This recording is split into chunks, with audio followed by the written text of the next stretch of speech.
Hello there, gentle dreamers. Tonight, we journey into the newborn army war, the conflict that brought ancient enemies together in impossible alliance, that turned the quiet town of Forks into battlefield between vengeance and survival, that tested whether love could be protected through violence when all other options had been exhausted.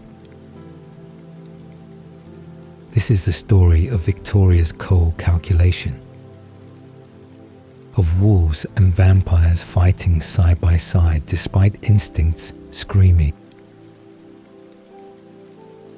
So, before you get cozy, I want to tell you something small and honest. I have this dream of reaching 1,000 subscribers before the month ends. If you've been enjoying these stories and you'd like to help me get there, subscribing would mean so much. Now, let's ease into a peaceful moment together. The tracker named James died in a ballet studio in Phoenix, Arizona on a spring evening in 2005. His body torn apart by 7 vampires whose coordination and fury overwhelmed even his considerable gifts and his decades of hunting experience. His remains burned until nothing remained except ash and the memory of the terror he had caused across his immortal existence. He had been tracker of exceptional skill, vampire whose gift allowed him to find any prey he selected, no matter how well hidden or how well protected, whose obsession with the hunt made him pursue targets with patience and creativity that bordered on artistry, who took particular pleasure in challenging hunts that required elaborate planning and careful manipulation to succeed. His reputation had spread across the vampire world through whispered stories of impossible captures. Prey who thought themselves safe discovering that distance and protection meant nothing against tracker, who could sense their location through supernatural perception that transcended normal vampire senses, who could read the patterns of their behavior and predict their movements with uncanny accuracy, who treated hunting as intellectual exercise rather than simple feeding necessity. The hunt for Isabella Swan had been his masterpiece and his downfall, the human girl interesting him initially because she was protected by an entire coven of vampires who seemed determined to keep her alive despite the obvious danger and complication her human status represented, the challenge appealing to his predatory nature in ways that simple feeding never could satisfy. He had tracked the Cullens to Forks through Laurent's information and his own considerable detective work, had observed their unusual lifestyle and their inexplicable attachment to this fragile human, had recognized that taking her would require more than simple stalking and ambush, that defeating 7 vampires to reach one human demanded strategy and misdirection and willingness to be patient while opportunities developed. His plan had been elegant in its manipulation, using Bella's mother as bait to lure her away from her protectors, isolating her in location from her childhood where nostalgia and fear would make her vulnerable and irrational, arranging circumstances so that even if the Cullens realized what was happening, they would arrive too late to prevent her death. But the Cullens had arrived in time, Edward and Alice and Emmett crashing through the ballet studio's mirrors and finding James with Bella broken and bleeding, but still alive, still savable if they acted quickly enough and fought efficiently enough to destroy the tracker before he could finish what he had started. The fight had been brief and brutal. 3 vampires with century or more of experience overwhelming one vampire whose gifts were suited for hunting rather than combat, whose confidence in his own abilities had made him underestimate the fury that protecting a mate would generate in Edward Cullen specifically. Edward had torn James apart with savage efficiency that surprised even his siblings. His usual restraint and his careful control abandoned completely in the face of Bella's suffering, his hands and teeth destroying the tracker with violence that seemed to emerge from some primal place that civilized existence usually kept locked away from conscious access. They burned the pieces immediately, understanding that vampire bodies required complete destruction through fire to prevent any possibility of regeneration or survival, that leaving any fragment intact was invitation for catastrophe, that thoroughness mattered more than speed or dignity when eliminating threats to their family. Carlyle had overseen the burning with his usual medical precision, ensuring every piece was accounted for and consumed, while Alice and Jasper stood guard and Emmett helped Edward with Bella's transformation or salvation, depending on which choice Edward made in those crucial seconds when her blood sang to him louder than it ever had before. The decision to save her humanity by sucking the venom from her wound, rather than allowing her transformation to complete, had been Edward's alone. His choice to preserve what she was rather than transform her into what he was. His romantic conviction that human life was precious and vampire existence was curse-warring with a practical recognition that leaving her human meant leaving her vulnerable to future attacks. Victoria had been miles away when James died, her gift for self-preservation keeping her at careful distance from the confrontation she had sensed approaching, without understanding its precise nature or timing.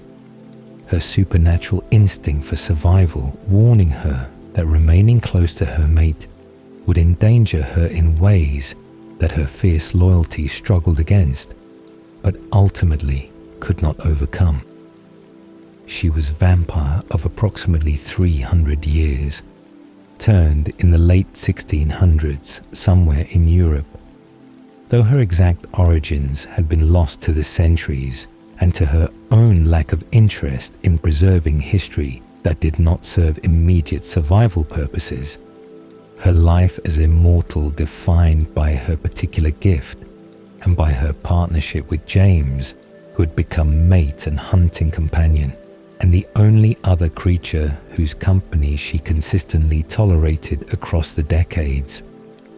Mate bonds between vampires were rare and powerful, connections that went beyond simple romantic attachment into territory that resembled supernatural imperative. The bonded pair experiencing each other's emotions with intensity that made separation painful and death absolutely devastating in ways that human grief could not adequately capture or encompass. The bond formed through combination of choice and supernatural resonance. Two vampires recognizing in each other something that completed them or complemented them or simply made immortal existence feel less isolating and more purposeful than it had been in their solitary centuries. James and Victoria had bonded early in Victoria's immortal life, his hunting obsession matching her survival instinct in ways that created sustainable partnership, their complementary gifts allowing them to function as effective team, where his tracking abilities found prey and her self-preservation sense kept them both safe from dangers that his confidence might otherwise lead them into carelessly.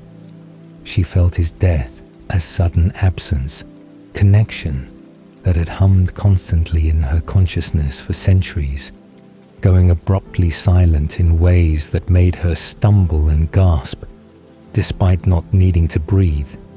The shock of losing him hitting her system like physical blow, even though she was too far away to be in any actual danger herself.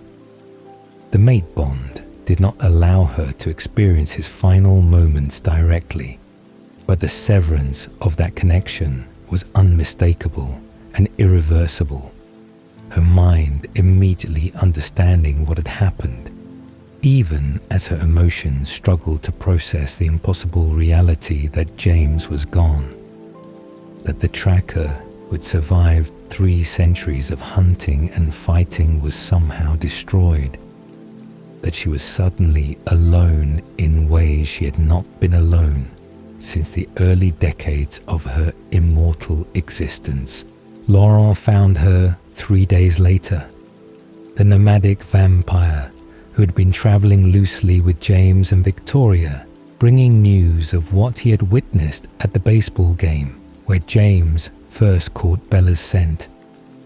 His account of the Cullens' protective stance and their obvious willingness to fight for the human girl, providing context that helped Victoria understand why her mate had died and who was responsible for his destruction.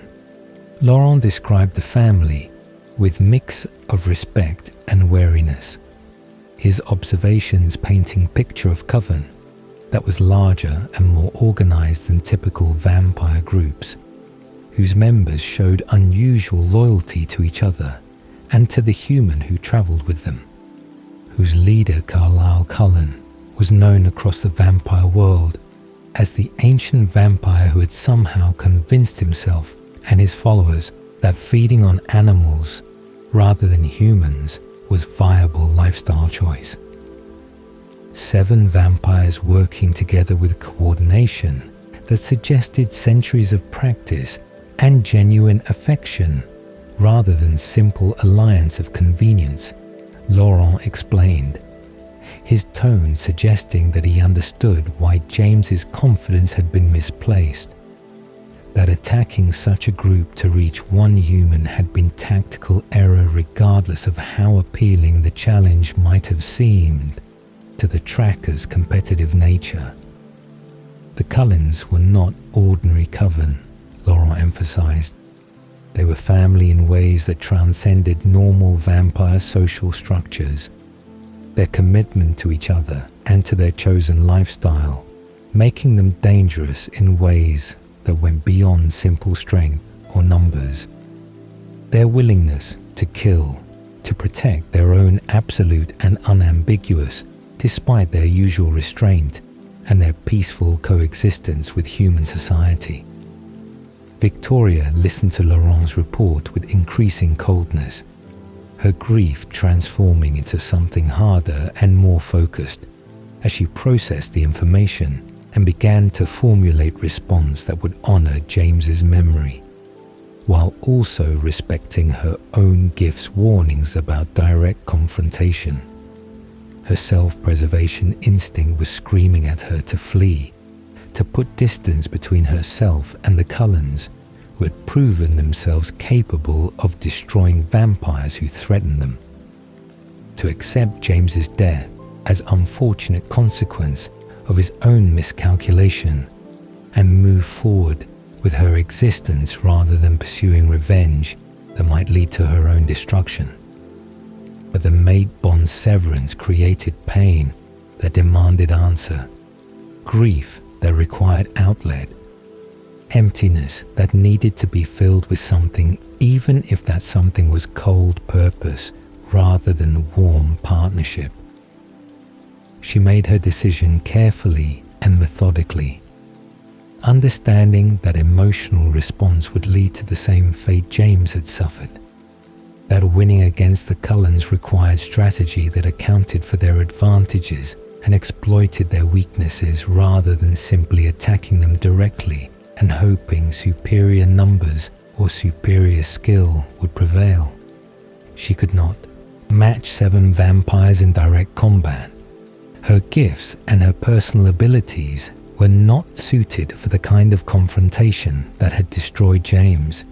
Her survival instinct would never allow her to put herself in a situation where she faced those odds and those dangers without overwhelming advantage on her side.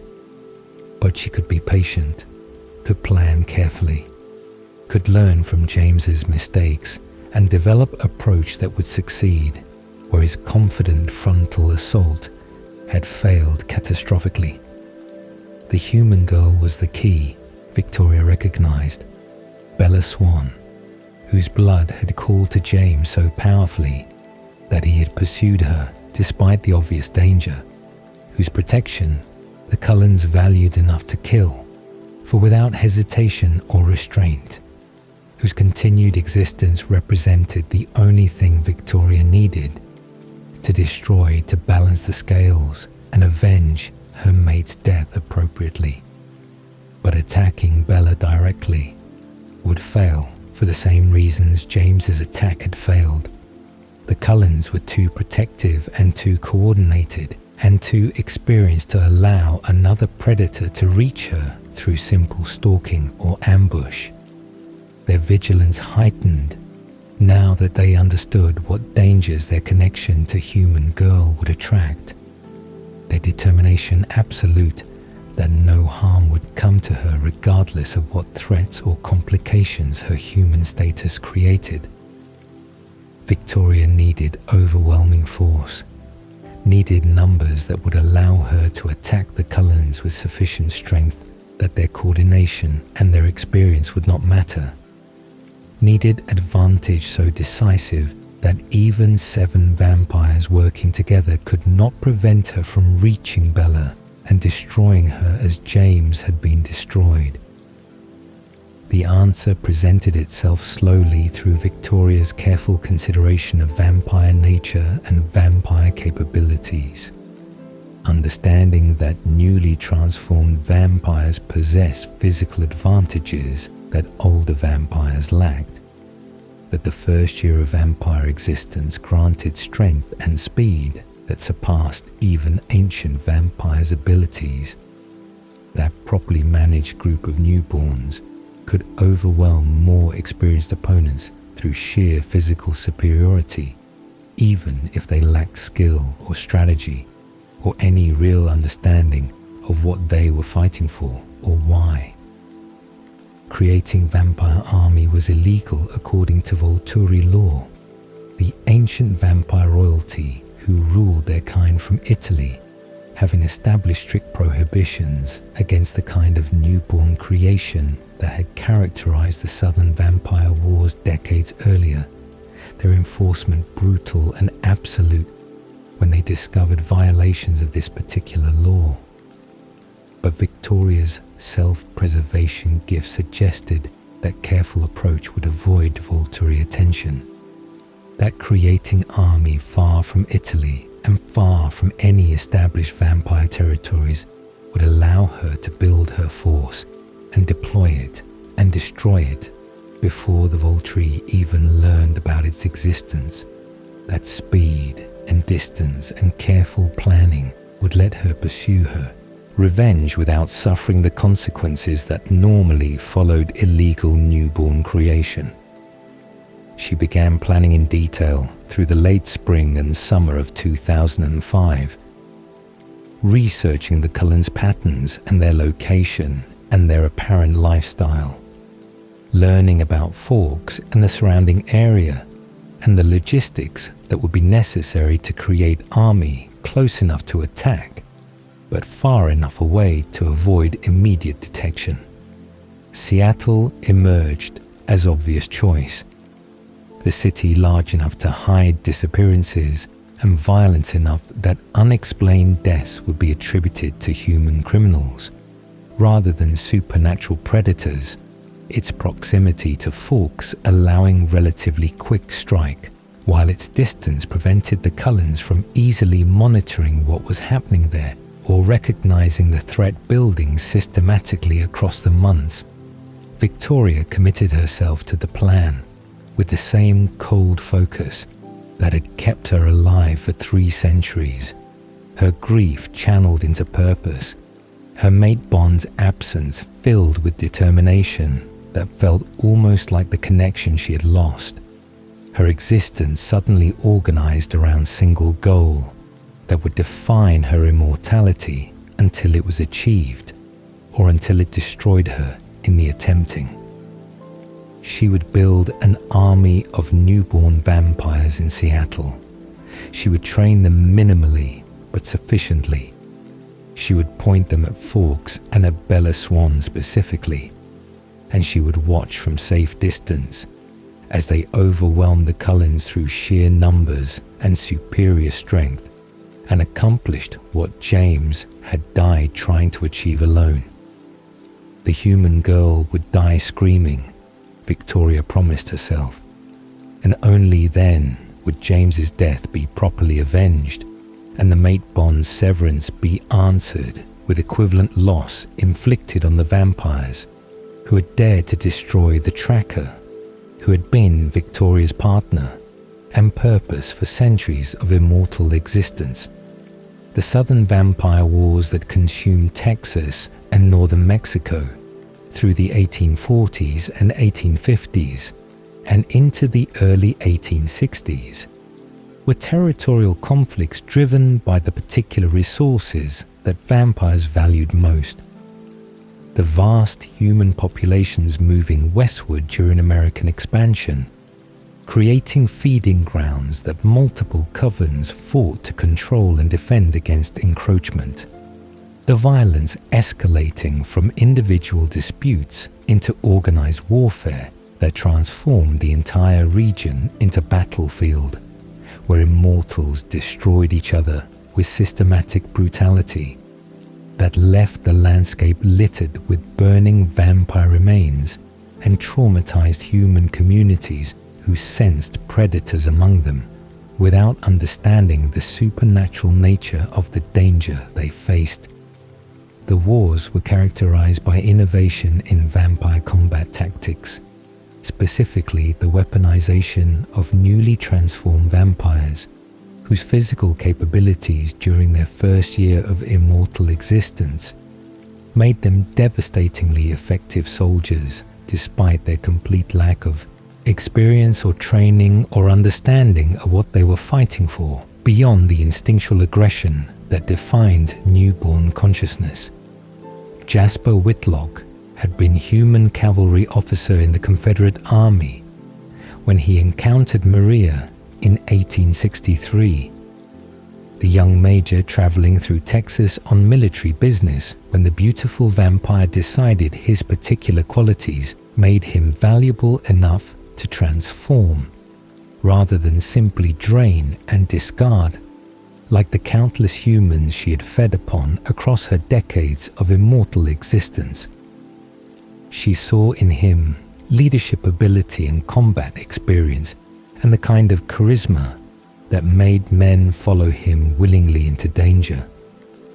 Qualities that would translate well into the role she needed, filled in her ongoing territorial conflicts with other vampire covens who controlled the regions she wanted to claim for her own hunting grounds. His transformation happened without his consent or his understanding. Maria's venom pumping through his system and remaking him at cellular level, while he burned for 3 days in agony that consumed everything he had been and replaced it with something stronger and faster and infinitely more dangerous than the human soldier who had ridden through Texas carrying orders for troops stationed along the border. He woke as vampire with no preparation and no context except Maria's explanation that he belonged to her now, that his human life was finished and his immortal existence would be spent serving her purposes, that his value to her would determine whether he survived or was destroyed when his usefulness ended, as it eventually would for everyone she created, who did not prove themselves essential to her long-term plans. The threat was clear and absolute. Maria's centuries of experience making her understand that fear and loyalty were tools for controlling newborns whose strength made them dangerous even to their creator if they decided to rebel or resist her authority. But Jasper possessed gift that Maria recognized immediately and valued above simple combat ability or leadership charisma. His empathic perception allowing him to feel the emotions of everyone around him, and his ability to manipulate those emotions, making him perfect instrument for managing the volatile, dangerous newborns who would form the armies Maria intended to create and deploy against her enemies. Newborn vampires during their first year of immortal existence possessed physical advantages that even ancient vampires could not match through skill or experience. Their bodies flooded with their own blood still working through their systems and granting them strength that surpassed normal vampire capabilities by significant margin. Their speed enhanced beyond what vampires typically possessed. Their reflexes and their pain tolerance operating at levels that made them nearly unstoppable in direct combat situations where raw power mattered more than technique or strategy. A single newborn could overpower vampires who had existed for centuries if the fight came down to pure strength. Their supernatural enhancement making them valuable military assets, despite their complete lack of experience or discipline or capacity for complex thought, beyond feeding and fighting and following basic instructions from whoever controlled them. But newborns were also volatile and unpredictable, their consciousness dominated by bloodlust so overwhelming that rational thought became nearly impossible, their emotions running at extremes that made them dangerous to everyone, including each other, and including their creators who needed to maintain control through combination of force and fear and careful management of their constant need for blood. They were essentially wild animals wearing human shape, their humanity stripped away by the transformation and not yet recovered through the slow process of adjustment and learning that characterized vampires' gradual return to something resembling civilized consciousness over their first years and decades of immortal existence. Managing them required constant vigilance and willingness to destroy any who became too uncontrollable or too dangerous to the larger group's cohesion and effectiveness. The turnover rate extraordinarily high as newborns who could not be managed or who outlived their usefulness were systematically eliminated and replaced with fresh transformations. Jasper's empathic gift made him uniquely qualified to control newborn armies.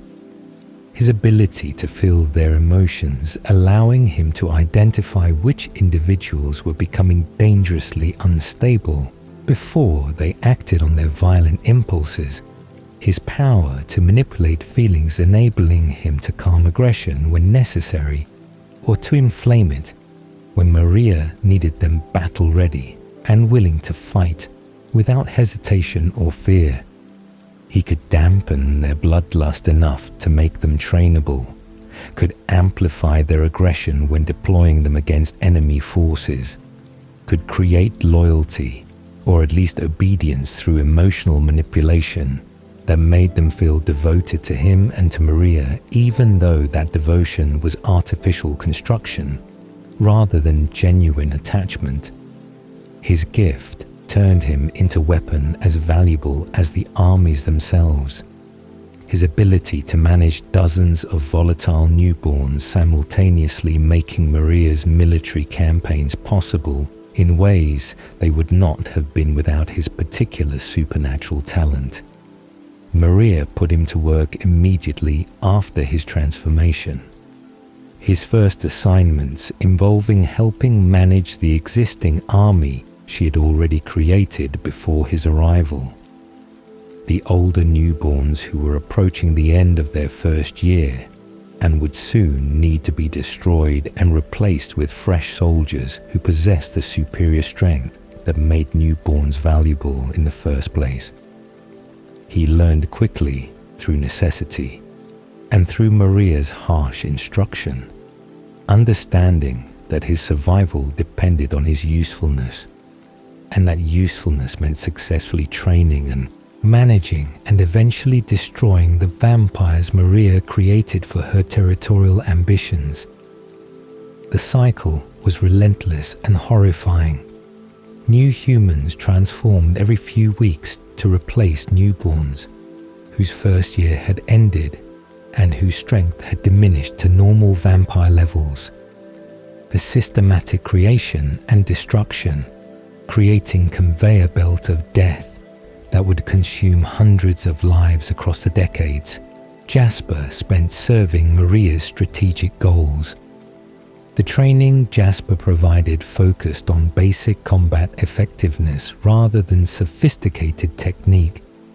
Newborns lacking the mental capacity or the emotional stability for complex strategy, but capable of learning simple tactics that would make them more effective in the chaotic battles that characterized vampire warfare in the South. He taught them to work in coordinated groups rather than attacking individually, to focus on dismemberment rather than simple violence, to protect their own necks and limbs while targeting enemy vulnerabilities, to use their superior strength efficiently rather than wastefully. The training was brutal and practical, conducted through actual combat between newborns with Jasper and Maria's older soldiers, ready to destroy any who proved too uncontrollable or too dangerous to the group's stability. The lessons learned through pain and fear, and the constant awareness that failure meant immediate execution.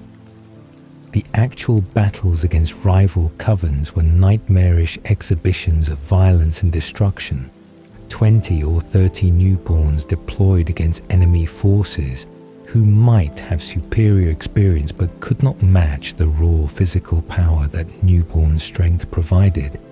The fighting resulting in catastrophic casualties on both sides, as vampires tore each other apart with savage efficiency. Jasper commanded from within the combat rather than from safe distance, his empathic gift allowing him to coordinate the newborn forces through emotional manipulation, even in the chaos of battle. His own combat skills honed through repeated engagements, making him formidable fighter, in addition to being essential commander. He felt every death on both sides through his empathic perception, the terror and pain and final desperate struggles of dying vampires flooding his consciousness in waves that would have destroyed anyone less resilient or less cursed with the capacity to survive what should have been psychologically unsurvivable trauma. Maria's territorial ambitions were satisfied gradually through systematic campaigns that eliminated rival covens or drove them from regions she claimed. Her success built on the newborn army strategy that Jasper made possible through his training and his emotional control and his willingness, or at least his ability to perform the necessary tasks regardless of their psychological cost. She consolidated power across significant portions of Texas and northern Mexico, her reputation growing as the vampire who had perfected the military use of newborns. Her relationship with Jasper evolving from simple creator and created into something more complex as she recognized his value and granted him privileges and status that other newborns never received. But she never saw him as equal or partner, his usefulness to her remaining the primary factor in their relationship, his survival contingent on his continued ability to provide what she needed from him.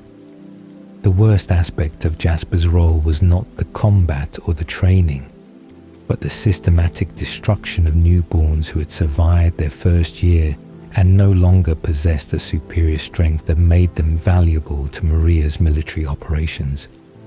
His empathic gift forced him to feel their confusion and betrayal as he killed them, their emerging consciousness just beginning to develop beyond simple bloodlust into something that might eventually have become actual personality or identity or capacity for thought beyond instinct.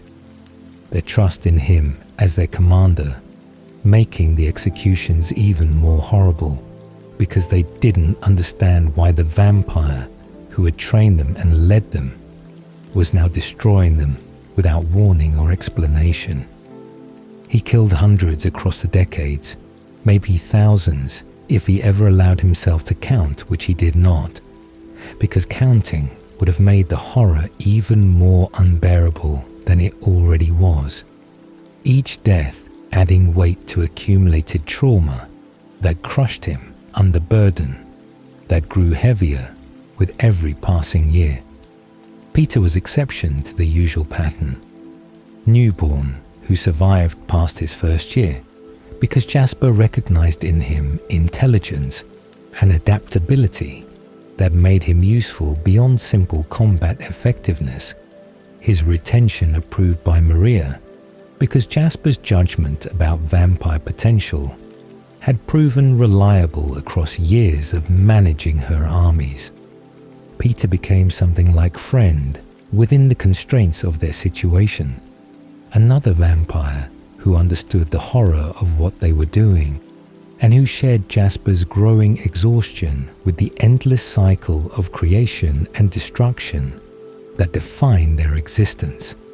When Peter fell in love with Charlotte, newborn female in an army Peter was helping train, his decision to save her and flee rather than allow Jasper to destroy her when her first year ended was understandable, even though it meant defying Maria and creating a situation that should have resulted in Peter's execution for disobedience and theft of Maria's property. Jasper helped them escape despite the risk to himself, his action motivated by genuine affection for Peter and by recognition that if anyone deserved chance at existence beyond the wars, it was the vampire who had maintained his humanity and his capacity for love despite everything he had witnessed and participated in during his years serving Maria. The assistance cost Jasper significantly in terms of Maria's trust and his own status within her organization. Her fury at losing two vampires she had invested resources in creating and training, making her suspicious and vengeful in ways that made Jasper's existence more difficult and more dangerous for years afterward. But he did not regret helping Peter and Charlotte, their escape representing small victory against the systematic destruction that otherwise characterized every aspect of life in Maria's armies. The wars eventually ended, not through any decisive victory or negotiated peace, but through Volturi intervention. The ancient vampire rulers in Italy finally taking notice of the chaos in the American South and sending representatives to enforce their laws against newborn armies and against the kind of open warfare that risked exposing vampire existence to human awareness. The Volturi did not care about the territorial disputes or the casualties among American vampires. Their concern was entirely about maintaining the secrecy that allowed vampire species to exist without human knowledge or human resistance, their enforcement brutal and absolute, as they destroyed vampires who had violated laws or who resisted Volturi authority. Maria survived the Volturi purge through combination of political skill and strategic retreat, her intelligence allowing her to present herself as victim of circumstance rather than instigator of illegal warfare. her promise to cease creating newborn armies and to maintain low profile, convincing the Volturi representatives that destroying her was unnecessary as long as she complied with their laws going forward. Jasper left Maria in the late 1890s, his decision to depart driven by exhaustion and despair rather than hope for anything better. His decades of service earning him enough status that she allowed his departure rather than executing him for disloyalty or attempting to keep him through force. He wandered with Peter and Charlotte for several years, trying to discover whether vampire existence could contain something besides violence and death, finding temporary relief but no lasting purpose or peace, because the trauma of what he had done and felt remained with him constantly, regardless of external circumstances. His empathic gift made him feel the suffering of his prey when he fed, made him carry the emotional weight of everyone around him in addition to his own depression and guilt, made isolation seem preferable to company because at least alone he only had to manage his own unbearable feelings rather than being flooded constantly with others' emotions as well. Alice Cullen found him in 1948 in Dinah in Philadelphia, the small precognitive vampire greeting him as if they were old friends despite never having met, her visions having shown her their future together across decades of her own solitary waiting. She offered him hope and purpose and certainty that vampire existence could be different than what he had known, showed him visions of family who would accept him despite his past and lifestyle that did not require killing humans to survive, gave him reason to believe that perhaps redemption was possible even for someone who had caused and felt as much death and suffering as he had across his decades serving Maria's ambitions. They spent 2 years preparing before joining the Cullens in 1950. Jasper learning to feed on animals and developing sufficient control to be around humans safely. Alice patient and supportive and absolutely confident that everything would work out exactly as she had foreseen. The Cullens accepted him into their family despite his scars and his history, Carlyle recognizing that Jasper's past made him victim as much as perpetrator, that his empathic gift had forced him to experience suffering that would have destroyed anyone less strong, that offering him place in their family was consistent with Carlyle's belief in redemption and second chances for vampires willing to choose different path than the violence that characterized most of their kind. Jasper brought with him knowledge that none of the other Cullens possessed, his experience in the Southern Wars, making him the only vampire in the region who understood newborn armies and newborn combat tactics, and the specific strategies necessary for fighting opponents who possessed superior physical strength. That knowledge had seemed like terrible burden with no purpose, beyond reminding him constantly of trauma he wanted desperately to forget and move past. His decades of managing Maria's armies representing the worst period of his existence and the source of guilt and grief that would never entirely heal, regardless of how many decades of peaceful life with the Cullens he accumulated. But when Victoria began creating her newborn army in Seattle in 2006, when the threat became clear that the family would face exactly the kind of force Jasper had spent decades creating and training and deploying, his terrible knowledge suddenly became an invaluable resource that might mean the difference between survival and destruction for everyone he loved. The history he had tried to escape would save his family. The expertise he wished he did not possess would protect Alice and Carlyle and his siblings. The trauma that still haunted him would serve purpose beyond simply torturing him with memories of things he could never undo or make right. Understanding newborns meant understanding how to defeat them, and Jasper's experience made him the Cullens' greatest tactical advantage in the war that was approaching with increasing inevitability through the spring of 2006. Victoria began her systematic construction of the newborn army in Seattle during the late winter of 2005, her first transformation occurring in December, when the city's grey winter darkness provided optimal cover for supernatural activity, and when the approaching holiday season meant missing persons reports would be delayed by families assuming their loved ones were simply travelling or avoiding contact, rather than immediately suspecting foul play or criminal violence.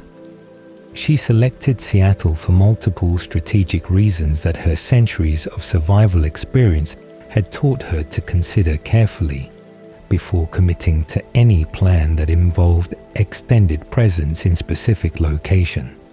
The city's size and population density, allowing her to hide transformations and feed her growing army without immediately drawing attention from human authorities or from other vampires who might report illegal newborn creation to their votary, whose enforcement of their laws remained absolute and brutal.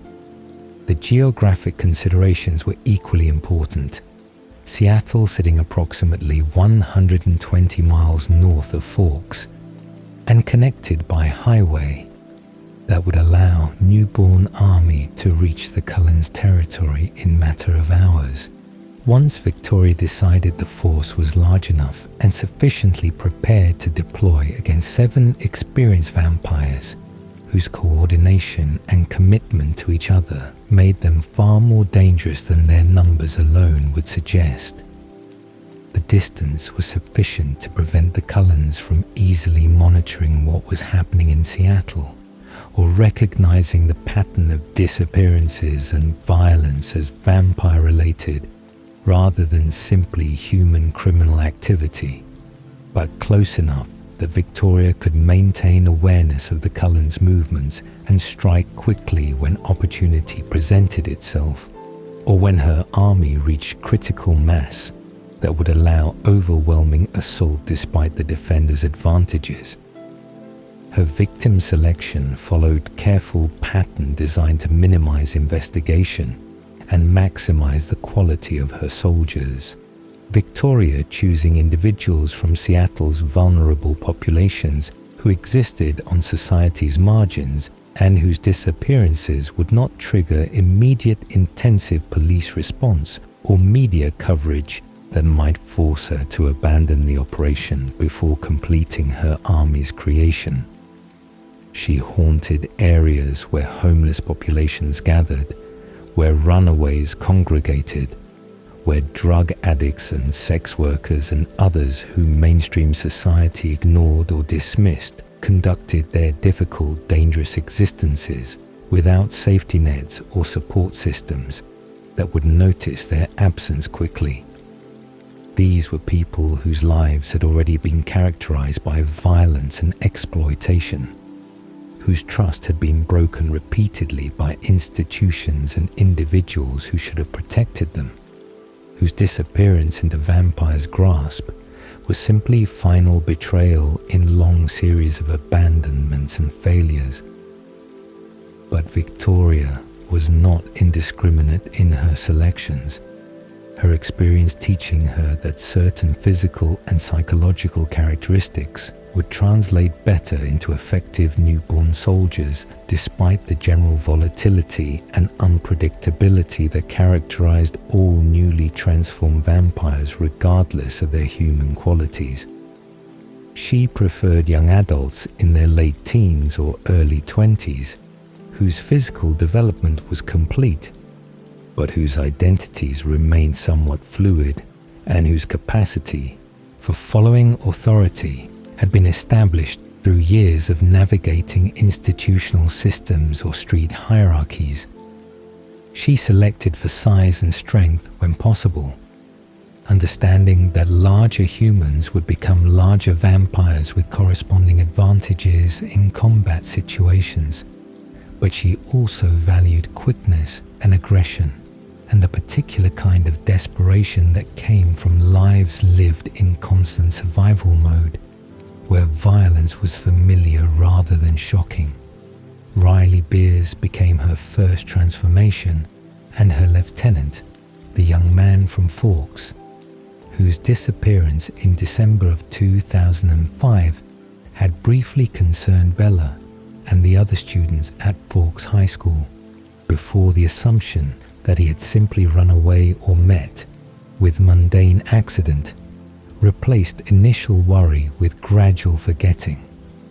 Victoria had selected Riley specifically because his connection to Forks gave him knowledge of the area, and because his age and physical build suggested he would become a formidable vampire once his transformation completed and his newborn strength manifested fully. But more importantly, she recognized in him the kind of personality that would be susceptible to manipulation and control. His desperate need for belonging and purpose and validation, making him perfect candidate for the role she needed filled as intermediary between herself and the army she was creating. She transformed Riley personally and remained with him through his 3 days of burning and his confused, violent awakening. Her presence during those crucial early hours establishing bond and dependency that she would exploit ruthlessly across the following months as he became her instrument for managing the growing army. She fed him lies about the Cullens from the beginning, telling him that the yellow-eyed vampires in Forks were dangerous zealots who killed other vampires for sport and who would destroy Riley and Victoria and anyone associated with them if given the opportunity. That building army was defensive necessity rather than offensive preparation for revenge attack. Riley's newborn mind accepted these explanations without question or critical analysis, his worship of Victoria developing quickly into obsession that made him eager to serve her purposes and willing to do whatever she asked without understanding or caring about her actual motivations.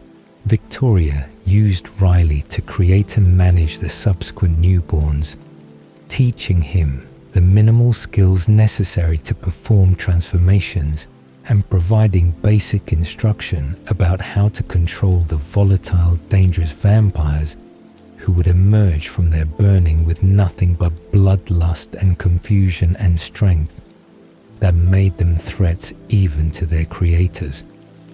She remained distant from the actual army except when absolutely necessary, her self-preservation gift warning her that too much direct involvement would create patterns that Alice Cullen's precognitive abilities might detect, and that would allow the Cullens to track the threat back to Victoria herself before she was ready to deploy her forces. The distance also protected her legally if the Volturi somehow learned about the army before she finished using it, allowing her to claim ignorance or to position Riley as the illegal creator while she was merely innocent bystander who had been manipulated or threatened, rather than being the architect of the entire operation. The transformations occurred steadily through January and February, and into March and April of 2006, Victoria and Riley selecting victims approximately once per week and bringing them to the abandoned building in Seattle's industrial district that served as the Army's base and training ground and prison. The location was isolated enough to contain the newborn's violence without immediate discovery. The building's concrete construction and lack of windows preventing escape and muffling the sounds of combat and feeding that characterized the Army's daily existence. Victoria had learned from studying the Southern Wars that feeding newborns adequately was essential for maintaining minimal control. Their bloodlust so overwhelming that attempting to manage them while they were actively starving was impossibly dangerous, so she and Riley hunted humans regularly and brought bodies back to the building to keep the army fed enough to be somewhat trainable. The training Victoria provided through Riley was rudimentary compared to the systematic instruction Jasper had given Maria's armies.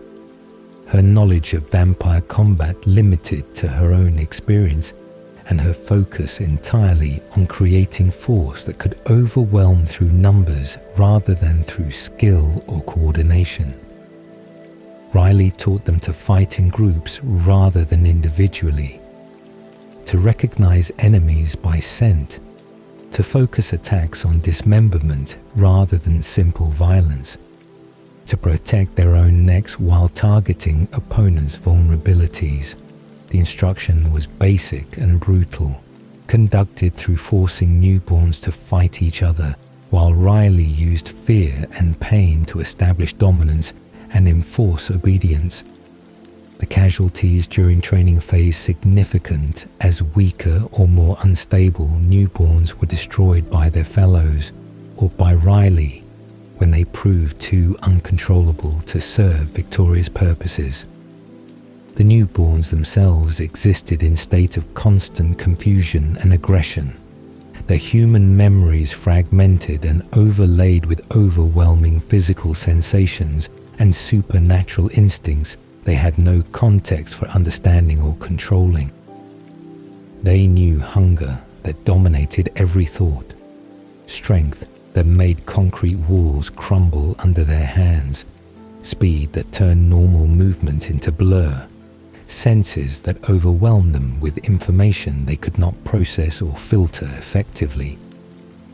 Riley told them they were soldiers in defensive war against enemies who wanted to destroy them, that their purpose was to fight and kill the yellow-eyed vampires when the time came, that their survival depended on obedience and effectiveness in combat. The newborns accepted these explanations because they had no framework for questioning or resisting. Their consciousness reduced to following instructions and feeding and waiting for whatever would happen next, in existences they did not understand and could not control. Victoria monitored the Cullens' activities from careful distance throughout the spring, her self-preservation gift helping her avoid direct detection, while still maintaining awareness of whether they had noticed the Seattle situation or connected the disappearances and murders to vampire activity that might threaten Bella. She saw no indication that they understood what was building against them. Their attention apparently focused on Bella's safety from more immediate threats, rather than recognizing that patient systematic preparation was occurring just north of their territory. Alice Cullen's visions remained Victoria's primary concern, the precognitive vampire's ability to see futures making her dangerous wildcard in Victoria's calculations. But Victoria's constantly changing decisions and her evasive gift seemed to create blind spots or confusion in Alice's perception that prevented clear picture of the threat from forming, until it would be too late for the Cullens to prevent the attack. The army reached 21 newborns by late May, Victoria deciding this number represented sufficient force to overwhelm 7 vampires, even accounting for the Cullens' experience and coordination. The newborns' collective strength making them essentially unstoppable if properly deployed, and if Victoria could ensure they remained focused on their targets rather than being distracted by easier prey or by their own internal conflicts.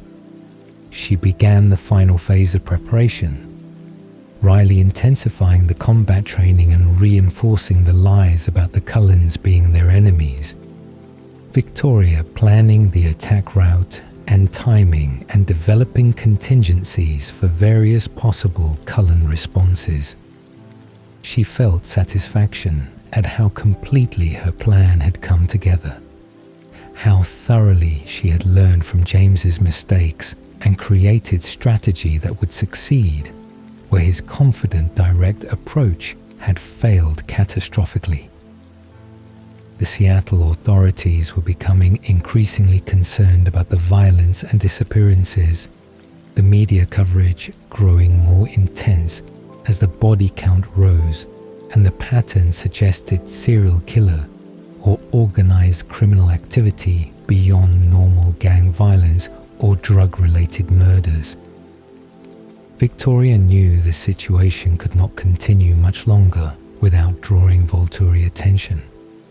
The ancient rulers monitoring human news and responding swiftly to vampire activity that threatened to expose their species' existence to broader human awareness.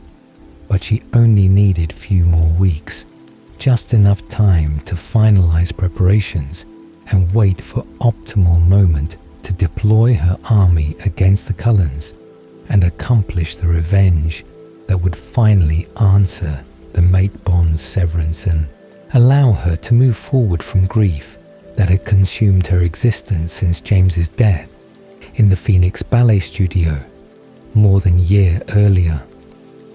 Alice's visions of the newborn army began as fragments and confusion in early March of 2006. Images that flickered through her consciousness without clear context or coherent narrative, showing her violence and unfamiliar vampire faces, and Seattle's skyline overlaid with smoke and destruction that suggested catastrophe approaching, but did not reveal sufficient detail for her to understand the scope or the timing or the specific nature of the threat. She saw newborn vampires in brief flashes, their red eyes and their violent movements recognizable as newly transformed immortals, even though she could not see who had created them or why they existed, or what purpose they served beyond the general chaos and feeding that characterized all newborn existence. The visions were frustratingly incomplete because Victoria's constantly changing decisions created static in Alice's perception. The red-haired vampire's self-preservation gift, apparently including ability to evade precognitive observation through making her choices so rapidly and so erratically that Alice's visions could not stabilize around any single timeline or any coherent plan. She reported what she saw to the family immediately, despite the vision's fragmentary nature, understanding that incomplete information was better than no warning at all when potential threats were involved. Her concern growing as the weeks passed, and the visions continued showing increasing numbers of newborns and increasing violence in Seattle, without revealing the architect behind the army's creation or the intended target of the force being assembled. Edward's mind reading provided additional intelligence when they made careful trips to Seattle to investigate the situation directly.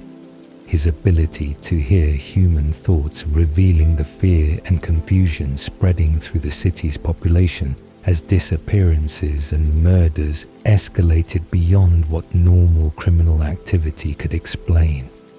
The police and media struggling to make sense of patterns that would be obvious to anyone who understood vampire nature and newborn behavior.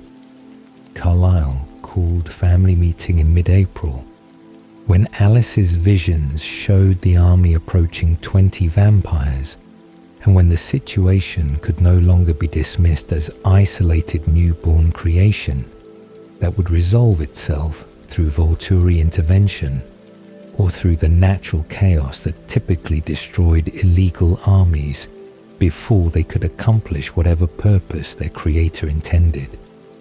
The family gathered in the Cullens' living room with serious expressions and careful attention.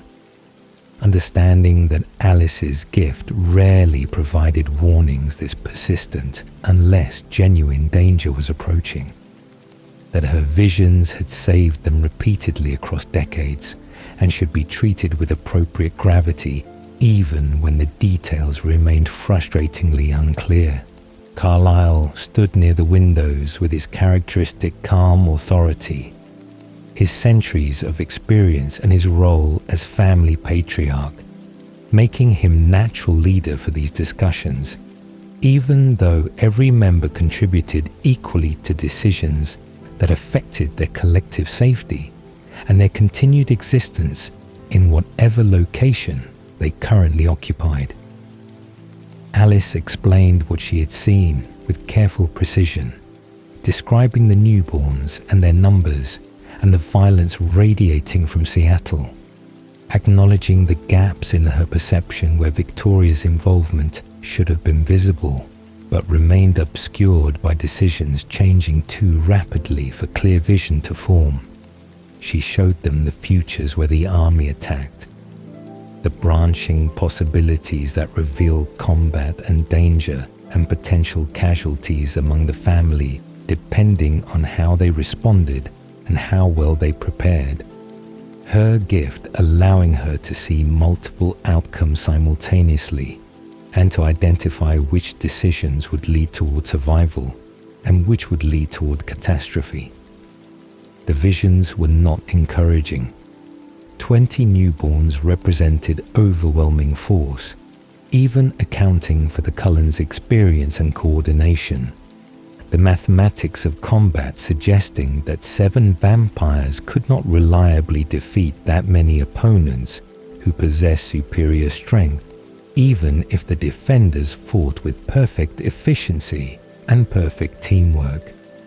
Edward's contribution focused on what he had heard in Seattle's human minds, the terror and the speculation and the theories that authorities were developing to explain violence that had no conventional explanation. His concern that the situation was approaching point where Volturi intervention would become inevitable as the ancient rulers noticed human awareness growing beyond acceptable levels.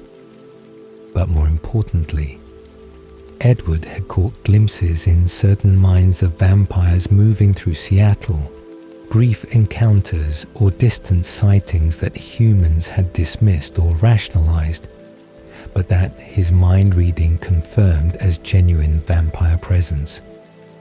The descriptions matching newborn characteristics and supporting Alice's visions about army being assembled for purposes unknown. He had not been able to identify Victoria through the human memories because she maintained careful distance from the actual newborns, but the pattern suggested organized creation rather than random transformation, intelligence and planning behind the army rather than simple chaos or accident. Jasper's recognition of what they faced was immediate and visceral, his expression shifting into something harder and more military, as Alice described the newborns and their numbers, his decades in the Southern Wars giving him context that none of the other Cullens possessed for understanding the specific nature of the threat and the appropriate responses. He explained newborn capabilities with clinical precision, their superior strength during the first year, their volatility and their aggression, their tendency to rely on physical power rather than technique or strategy, the specific combat approaches that would be necessary to defeat them despite their advantages. His voice remained controlled, but his emotions were clearly troubled. The prospect of confronting newborn army, forcing him to access knowledge and experience he had spent decades trying to escape and forget. Trauma he had worked to process and move past, suddenly becoming relevant and necessary for protecting the family he loved more than his own continued existence. The family's response divided along predictable lines. Emmett viewing the approaching conflict as challenge rather than catastrophe. His confidence in their abilities and his enjoyment of physical confrontation making him less concerned than perhaps wisdom would dictate. His immediate suggestion that they could handle 20 newborns if they fought smart and used Jasper's expertise, making Carlyle shake his head with gentle exasperation at his son's optimism. Rosalie was more pragmatic and more concerned, her beauty having taught her that appearances could be deceiving and that underestimating opponents led to disasters. Her questions about contingencies and escape plans revealing that she was already thinking about survival rather than simply assuming victory would be achievable through determination alone. Esme's worry focused on keeping the family together and safe, her maternal instincts making her consider options that would avoid confrontation entirely. Her suggestion that they leave Forks and let the newborn army destroy itself or be destroyed by the Volturi, revealing her preference for flight over fight when the family's safety was at stake. But leaving was not a realistic option when Bella remained in Forks as potential target. Edward's recognition that the army might be specifically directed at her rather than at the Cullens, generally making abandonment impossible regardless of the danger staying would create. His absolute refusal to consider any plan that involved leaving her unprotected, revealing the depth of his commitment and his willingness to risk everything, including his family's safety, to ensure her survival. Alice's visions supported Edward's suspicion that Bella was the intended target. Her glimpses of the attack showing newborns focused on reaching specific location and specific person, rather than simply destroying whatever vampires they encountered. The pattern suggesting revenge motive, rather than territorial dispute or random violence. Victoria's involvement became clearer through this analysis, her mate bond to James providing obvious explanation for why Bella would be targeted specifically, the red-haired vampire's patience, and her planning representing exactly the kind of calculated response that made Bond's severance would motivate in vampire who valued survival enough to avoid direct confrontation. The werewolf complication emerged through Edward's monitoring of Bella's thoughts and through Alice's visions, showing wolves patrolling the border between Cullen territory and Quileute land. The shapeshifters apparently aware that Victoria had been attempting to reach Bella and had been repeatedly turned back by their presence on the reservation and along the treaty line. Jacob Black had mentioned the incidents to Bella without fully explaining their significance, his protective instincts toward her, making him vigilant about threats, even though the treaty between the Cullens and the Quileute tribe technically meant the vampires and the wolves should have no contact or cooperation beyond maintaining their careful separation. The wolves represented both complication and potential resource, their numbers and their combat abilities making them valuable allies if alliance could be arranged, but their instinctive hatred of vampires and the centuries of enmity between the species made cooperation seem impossible despite the shared goal of protecting Bella from Victoria's revenge. Carlyle made the decision to approach the pack with proposal for temporary alliance. His diplomatic skills and his genuine respect for other supernatural beings, making him the obvious choice for attempting negotiations that would require overcoming ancient instincts and historical conflicts. His belief that rational beings could cooperate when shared interests aligned, making him optimistic despite the unprecedented nature of what he was suggesting. Edward accompanied him to the treaty line in late April, the two vampires waiting at the boundary until the wolf pack arrived in their massive animal forms. The size of the creatures shocking even to vampires who had seen them before, their supernatural nature evident in dimensions that exceeded any normal wolf by factors that made them clearly products of magic or genetics beyond standard biological possibility. Sam Yulee, in his alpha form, led the pack in their approach, his black fur and his commanding presence marking him as leader whose authority the others followed without question or hesitation.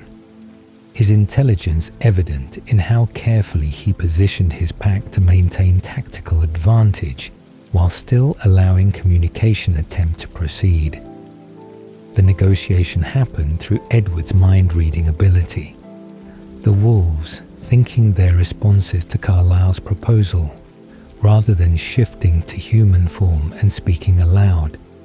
The arrangement allowing communication while maintaining the wolves' physical readiness and their psychological distance from vampires. They were naturally programmed to hate and destroy. Carlyle explained the newborn threat with careful honesty, describing the army's size and their likely target, and the Cullens' assessment that defending Bella would require more force than 7 vampires could reliably provide. His request for alliance framed as practical necessity, rather than as favor or as establishment of friendly relationship beyond this specific crisis. Sam's response was cautious and conflicted, his thoughts revealing that he understood the threat and recognized that Victoria, crossing into Quileute territory to reach Bella, would violate the treaty and justify wolf intervention regardless of Cullen involvement. But his instincts and his pack's instincts screamed against cooperation with vampires beyond the absolute minimum required by their shared interest in preventing Victoria's attack. The Alpha's deliberation was visible in his stillness and in the way his pack waited for his decision without offering input or pressure. Their deference to his authority absolute in ways that reminded Carlyle of vampire covens, where hierarchy was established through strength and maintained through respect and fear in varying proportions. The decision, when it came, was grudging acceptance of temporary alliance limited specifically to defeating the newborn army and protecting Bella, the treaty line remaining absolute boundary except during the coordination and combat that would be necessary for their mutual survival. The terms were established through careful negotiation over several meetings, Edward translating pack thoughts and Carlyle proposing arrangements that would minimize contact while maximizing effectiveness. The agreement finally settling on cooperative training where Jasper would teach both vampires and wolves about newborn combat without requiring actual cooperation or coordination beyond basic information sharing. The battle plan would position the two groups to fight the newborns simultaneously but separately, the wolves taking some portion of the army and the Cullens taking the remainder. The coordination happening through Edward's ability to read wolf thoughts rather than through direct communication that would require interaction, both species found viscerally disturbing. Bella would be hidden away from the battlefield entirely, her scent and her presence removed from the combat zone to prevent the newborns from locating her during the fighting. Edward assigned to protect her personally, while the rest of the family and the pack dealt with eliminating the threat. The alliance was unprecedented and uncomfortable for everyone involved. Rosalie's barely suppressed disgust at working with werewolves creating tension that Carlyle had to manage carefully. Paul's aggressive personality among the wolves creating corresponding friction that Sam controlled through alpha authority. the two groups maintaining maximum possible distance, even during the training sessions that Jasper conducted in the clearing that would eventually become the battlefield. But the arrangement held because both sides recognized that failure meant Bella's death and potentially meant casualties among their own members. That swallowing instinctive hatred for a brief period was preferable to fighting newborn army without sufficient force and suffering losses that cooperation might prevent. The preparation continued through May with increasing intensity. Jasper, drilling both species on newborn weaknesses and proper combat technique. Alice monitoring her visions for any change in timing or strategy that would require adjustment to their plans. The family and the pack moving toward confrontation that would test whether ancient enemies could truly fight together when circumstances demanded the impossible. The training ground was clearing in the mountain's east of Forks, location chosen for its isolation and its distance from human hiking trails, and its position roughly equidistant between Cullen territory and Quileute land. The neutral space allowing vampires and werewolves to meet without either group feeling they were conceding territorial advantage or entering enemy domain where instincts would be heightened beyond manageable levels.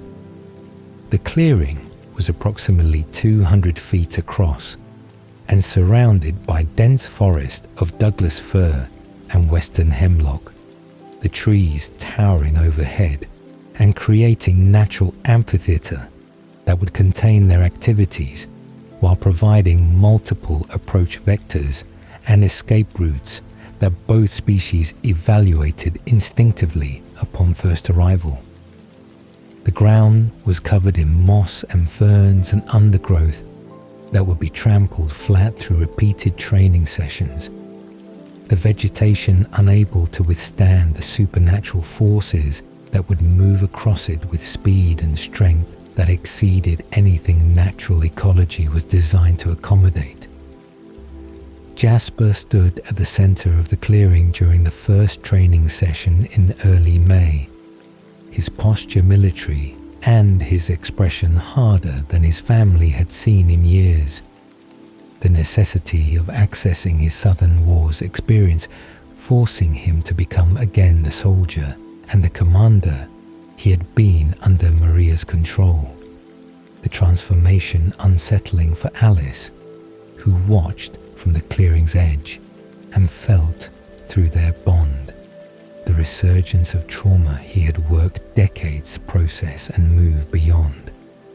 The Cullen family positioned themselves in loose formation behind him, their attention focused entirely on what he would teach them despite their centuries of combined experience, their recognition that none of them had faced newborn armies or understood the specific tactics that would be necessary to survive against opponents who possessed physical advantages that skill alone could not overcome. The wolf pack arrived minutes later, 10 massive creatures emerging from the forest with Sam in the lead, their size shocking even to vampires who had seen them before, their supernatural nature evident in proportions that made natural wolves look like puppies by comparison.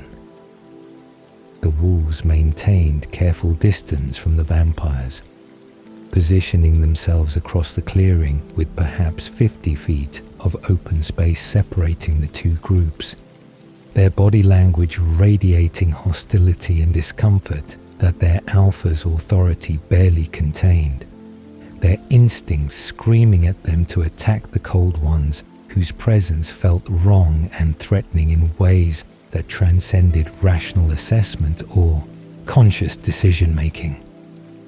Paul's dark silver form was particularly tense, his lips pulled back to reveal teeth designed specifically for tearing through vampire flesh, his aggression barely leashed by Sam's mental commands through the pack link, that bound them together in ways the vampires could not fully understand or replicate.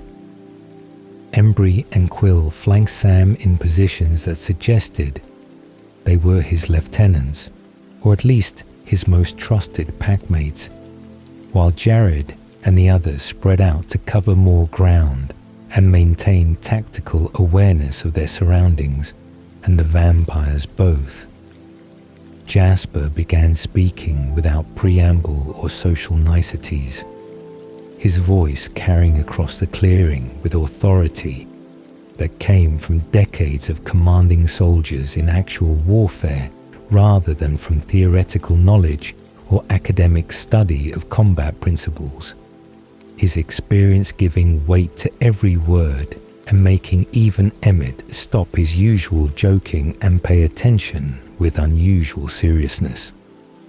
He explained newborn characteristics with clinical precision, their strength during the first year of vampire existence surpassing even ancient vampires' capabilities by margins that made direct contests of power suicidal strategy for defenders who possessed experience but lacked the physical advantages that newborn transformation provided temporarily.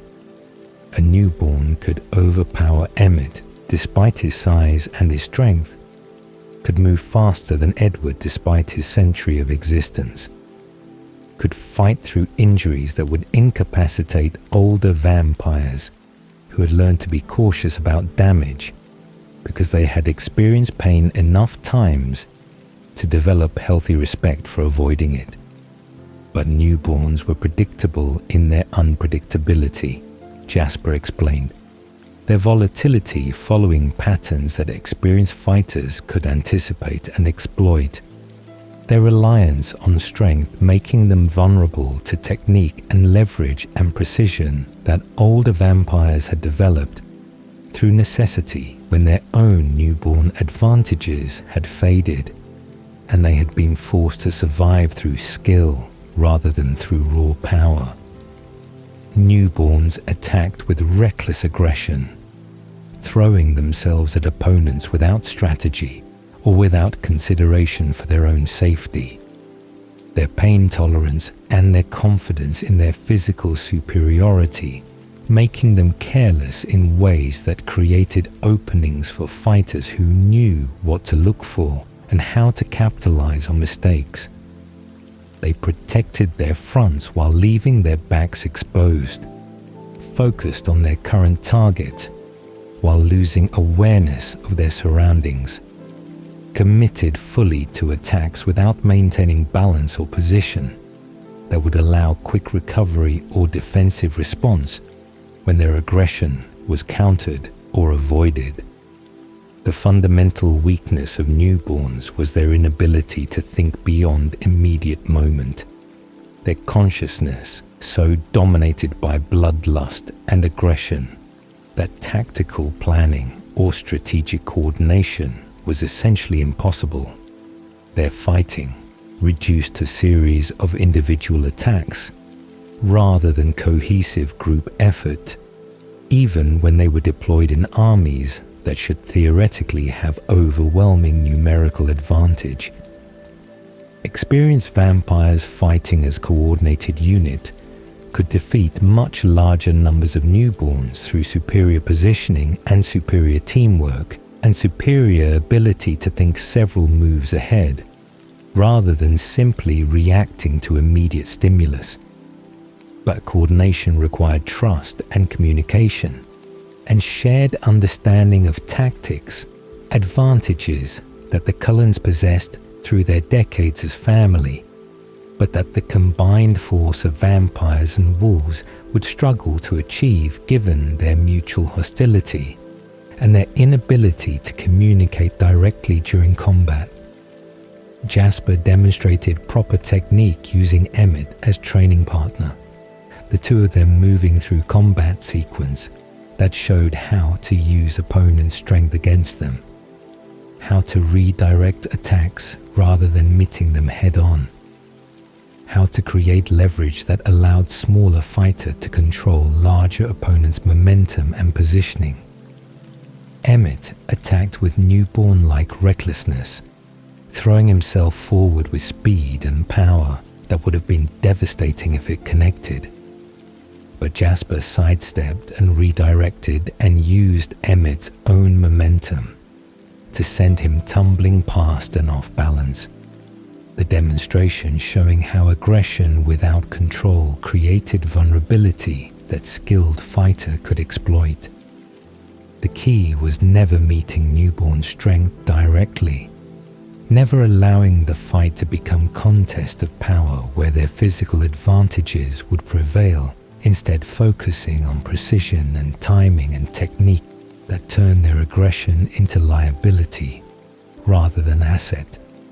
Decapitation was the goal, Jasper explained, with disturbing matter-of-factness that came from having performed the action hundreds or thousands of times across his decades in Maria's armies. Vampire bodies requiring complete separation of head from torso to ensure immediate neutralization. The alternative of dismemberment requiring removal of enough limbs that the vampire could no longer fight effectively, even if they remained technically alive and conscious. The neck was obvious target, but also most protected area instinctively, newborns guarding their throats even while leaving other vulnerabilities exposed. The successful attack requiring distraction or misdirection that drew their attention away from the killing blow until it was too late to defend. Limbs were secondary targets, removing arms reducing combat effectiveness significantly, removing legs eliminating mobility and making the vampire vulnerable to follow-up decapitation once they were grounded and unable to dodge or escape. Fire was essential for ensuring permanent destruction, Jasper continued. Dismembered vampire pieces would remain animate and dangerous indefinitely unless burned to ash. The requirement for complete incineration, meaning that battlefield cleanup was nearly as important as the actual combat. That leaving vampire remains unburned was invitation for catastrophe if the pieces were allowed to regenerate, or if the vampire was somehow reassembled by allies or by accident. The Cullens would need to maintain fire during and after the battle, burning remains as they accumulated, rather than waiting until after all combat was complete. The smoke and the flames potentially serving dual purpose of destroying enemies, while also creating obscuring conditions that would complicate the newborn's ability to coordinate or to identify targets. The wolf pack's advantages were different, but equally significant, their size and their strength rivaling or exceeding newborn capabilities, their jaws designed through supernatural evolution or magic specifically for destroying vampires, their teeth able to pierce vampire skin, and their bite force sufficient to sever limbs or heads with single attack if properly executed. Their pack coordination through their mental link gave them communication advantages that the vampires could not match. Their ability to think together and to plan together in real time, allowing tactical adjustments that would be impossible for forces that had to rely on verbal communication or on prearranged signals. But their larger size made them easier targets for newborn attacks, their animal forms lacking the precision and the manual dexterity that vampire bodies possessed. Their combat style necessarily more straightforward and less technical than the approaches Jasper was teaching the Cullens. Edward's role during training was primarily translation, his mind reading allowing him to hear wolf thoughts and to relay their questions or their observations to Jasper and the Cullens. The arrangement creating crude communication channel that allowed some coordination despite the language barrier and despite the wolves' inability or unwillingness to shift to human form during the training sessions. Through Edward, Sam asked about optimal pack formations and about how to divide their force to maximize coverage while maintaining enough concentration in specific areas to overwhelm newborn groups through superior numbers.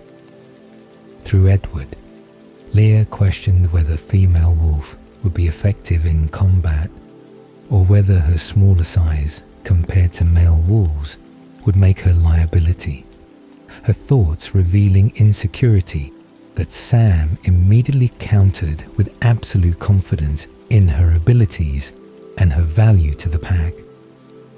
Rosalie's hostility to the wolves remained barely contained throughout the training.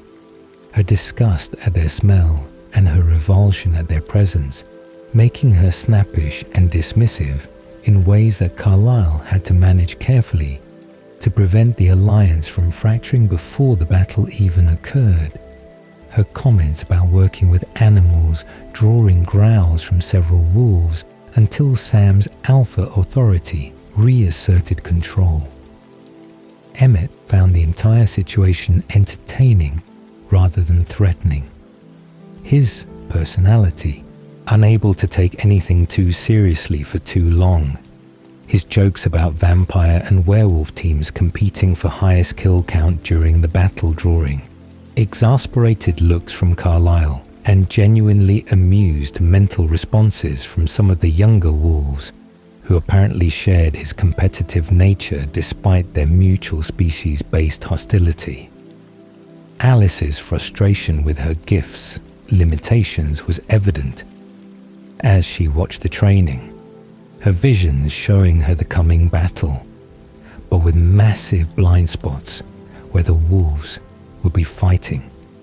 Her inability to see through their involvement, meaning she could not provide the tactical foresight that normally made her invaluable for planning and for preventing disasters before they occurred.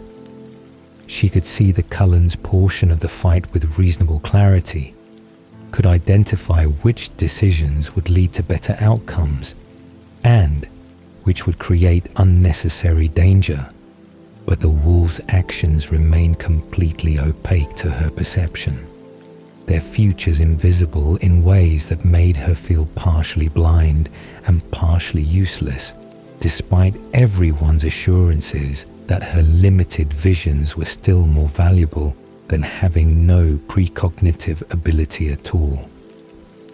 Jasper's emotional state during the training sessions was carefully controlled, but clearly troubled, his empathic gift forcing him to feel the wolves' hostility and fear, in addition to his family's anxiety and his own trauma resurfacing through the necessity of teaching combat techniques he had used to destroy hundreds of newborns in circumstances that still haunted him decades later. Alice stayed close during breaks in the training, her physical presence and her emotional support helping him remain grounded in present rather than lost in memories of southern wars. Her absolute confidence in their survival and their victory providing anchor that kept him functional despite psychological cost of accessing knowledge and experience he had tried so hard to leave behind. She touched him frequently, small gestures of affection and reassurance that reminded him he was not Maria's weapon anymore, but Alice's partner and Carlyle's son and member of family that valued him for more than his combat effectiveness. The actual battle plan emerged through multiple training sessions across several weeks, the strategy crystallizing as both groups became more comfortable with their roles and with the minimal coordination they would attempt despite their inability to truly work together in ways that required trust or communication beyond basic tactical awareness. The clearing where they trained would become the battlefield, the location already familiar to both groups and offering terrain advantages that Alice's visions confirmed would be optimal for their purposes. Bella would be hidden far from the combat zone, with Edward protecting her, her scent removed from the area to prevent the newborns from locating her during the fighting. The removal of their primary target, hopefully creating confusion among the newborn army that would make them easier to defeat when they arrived, expecting to find undefended human, and instead found prepared defensive force. The newborns would be divided between the two groups through positioning rather than through active coordination. The wolves taking the portion of the army that approached from the northern vector, while the Cullens engaged those arriving from the south and west. The natural separation allowing both groups to fight without interfering with each other or requiring direct cooperation that their mutual hostility would make difficult or dangerous. Edward would monitor the battle through his mind reading, staying connected to both the wolves' thoughts and his family's mental communication. His ability to perceive the complete tactical situation, allowing him to warn about threats or complications even from his distant position protecting Bella. Alice would provide what foresight she could about the Cullens' portion of the fight, her visions guiding decisions and preventing mistakes that might otherwise occur in the chaos of combat against superior numbers. The training continued intensively through late May, both groups drilling on the techniques and the tactics until they became reflexive rather than conscious. The repetition building confidence and building muscle memory that would persist even when adrenaline and bloodlust and fear make conscious thought difficult or impossible.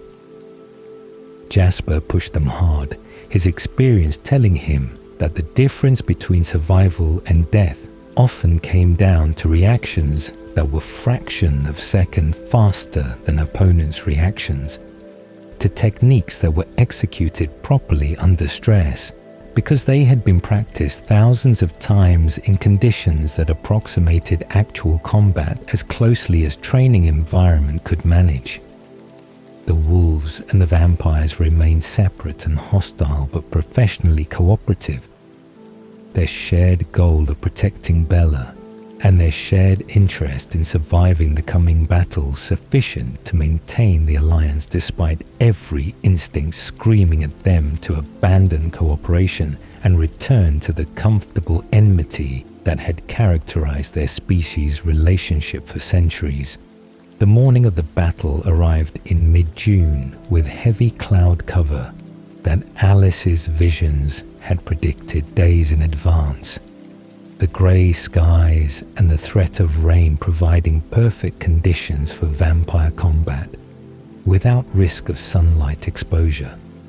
The temperature cool enough that the exertion of fighting would not cause discomfort, though vampires technically felt temperature variations only as distant abstractions, rather than as genuine physical sensations that affected their performance or their well-being.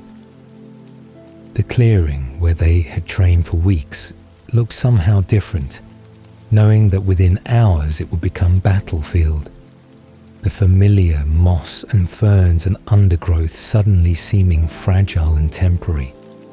The peaceful forest setting about to be transformed into scene of violence and destruction that would leave the ground scorched and littered with vampire remains that would need burning before any evidence of what had occurred could be discovered by human hikers or Forest Service personnel.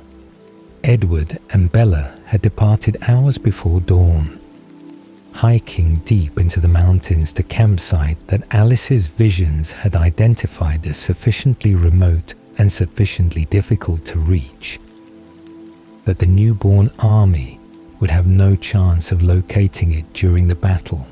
The distance and the terrain and the complete absence of Bella's scent from the clearing ensuring that Victoria's forces would arrive expecting to find their target, and instead would find only prepared defenders whose presence would hopefully create enough confusion to provide tactical advantage in the opening moments of combat.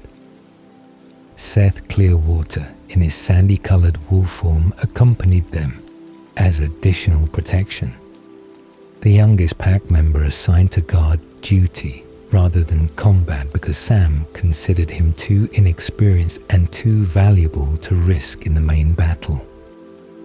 The decision creating disappointment that Seth tried to hide, but that Edward could hear clearly in the young wolf's thoughts as they traveled toward their hiding position.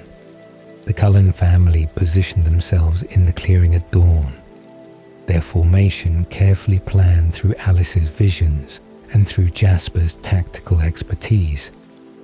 Each vampire placed to maximize their individual strengths while maintaining enough cohesion that they could support each other if any position became overwhelmed by newborn numbers.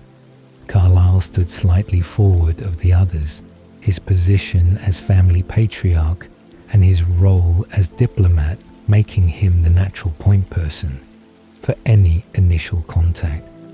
Though everyone understood that negotiation was unlikely given that the newborns had been created specifically for destruction rather than for any purpose that would allow peaceful resolution. Jasper flanked him to the right, the combat expert positioned where he could command the family's responses and adjust their tactics in real time as the battle developed. His centuries of fighting experience making his survival essential for the group's coordination and effectiveness. Alice stood beside Jasper, with her small frame appearing deceptively fragile, her gift providing tactical foresight that would guide their movements and prevent ambushes or tactical errors that her visions could identify before they occurred. Her speed and her precision making her dangerous despite her size, because she could be exactly where attacks would not land and could strike at vulnerabilities before opponents recognized they had exposed themselves. Emmett positioned himself at the left flank, where his strength and his enthusiasm for combat would be most useful for breaking through concentrations of newborns who might try to overwhelm through massed assault. His confidence and his power making him anchor that would hold position even against superior numbers if necessary. Rosalie took position beside Emmett, where she could support her mate while also utilizing her own considerable combat skills, her centuries of existence, and her fierce protectiveness of her family, making her formidable despite her reluctance to be involved in situation that she considered consequence of Edward's poor judgment about maintaining relationship with human girl. Esme stood at the rear of the formation, where her maternal instincts could be channeled into protecting her family rather than into direct aggression that did not come naturally to her despite her vampire nature, her position allowing her to provide support where needed and to guard against any newborns who might attempt flanking maneuvers or who might break through the front lines and threaten the formation's integrity.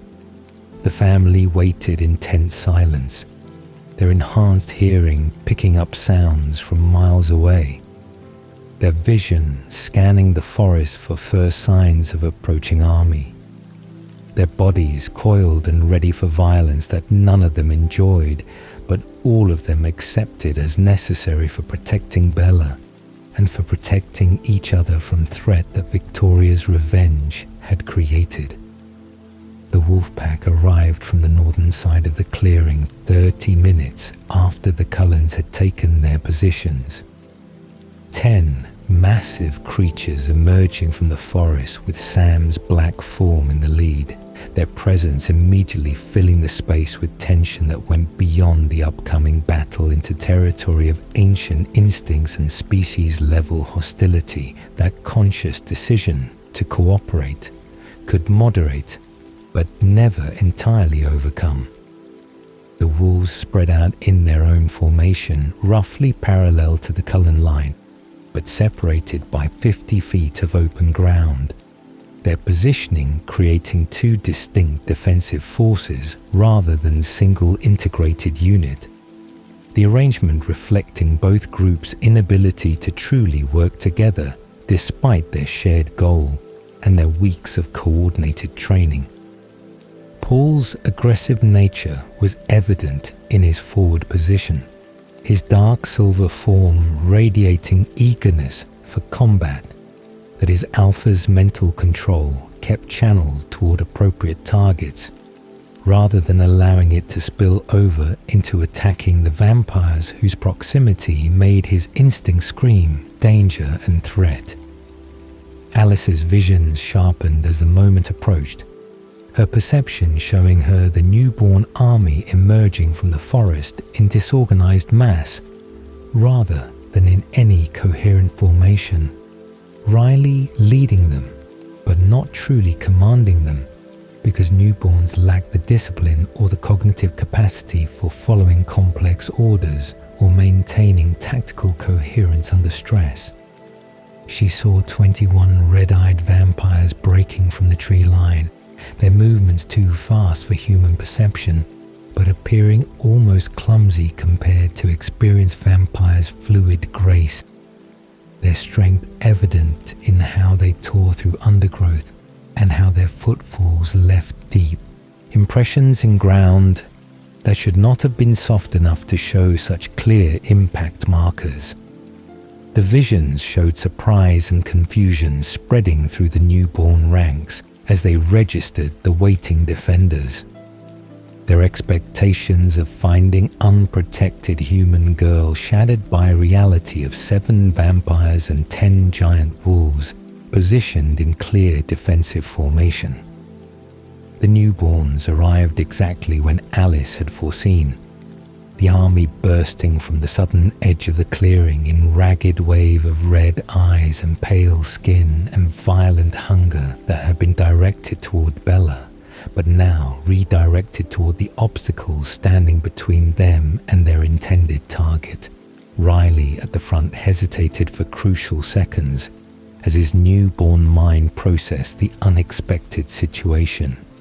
His training under Victoria, apparently not including contingencies for encountering prepared resistance, his confusion visible in his posture and his expression before his instructions to destroy the Cullens overrode his uncertainty, and he charged forward, with the rest of the army following his lead.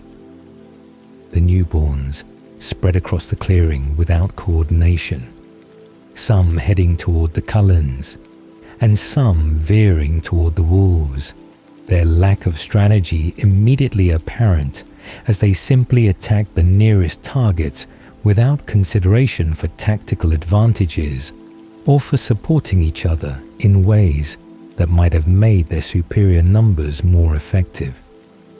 The initial clash was chaos of supernatural violence, newborn strength meeting experienced precision, the clearing erupting into multiple simultaneous combats as both defending groups engaged their portions of the attacking force with efficiency born from weeks of training specifically for this confrontation.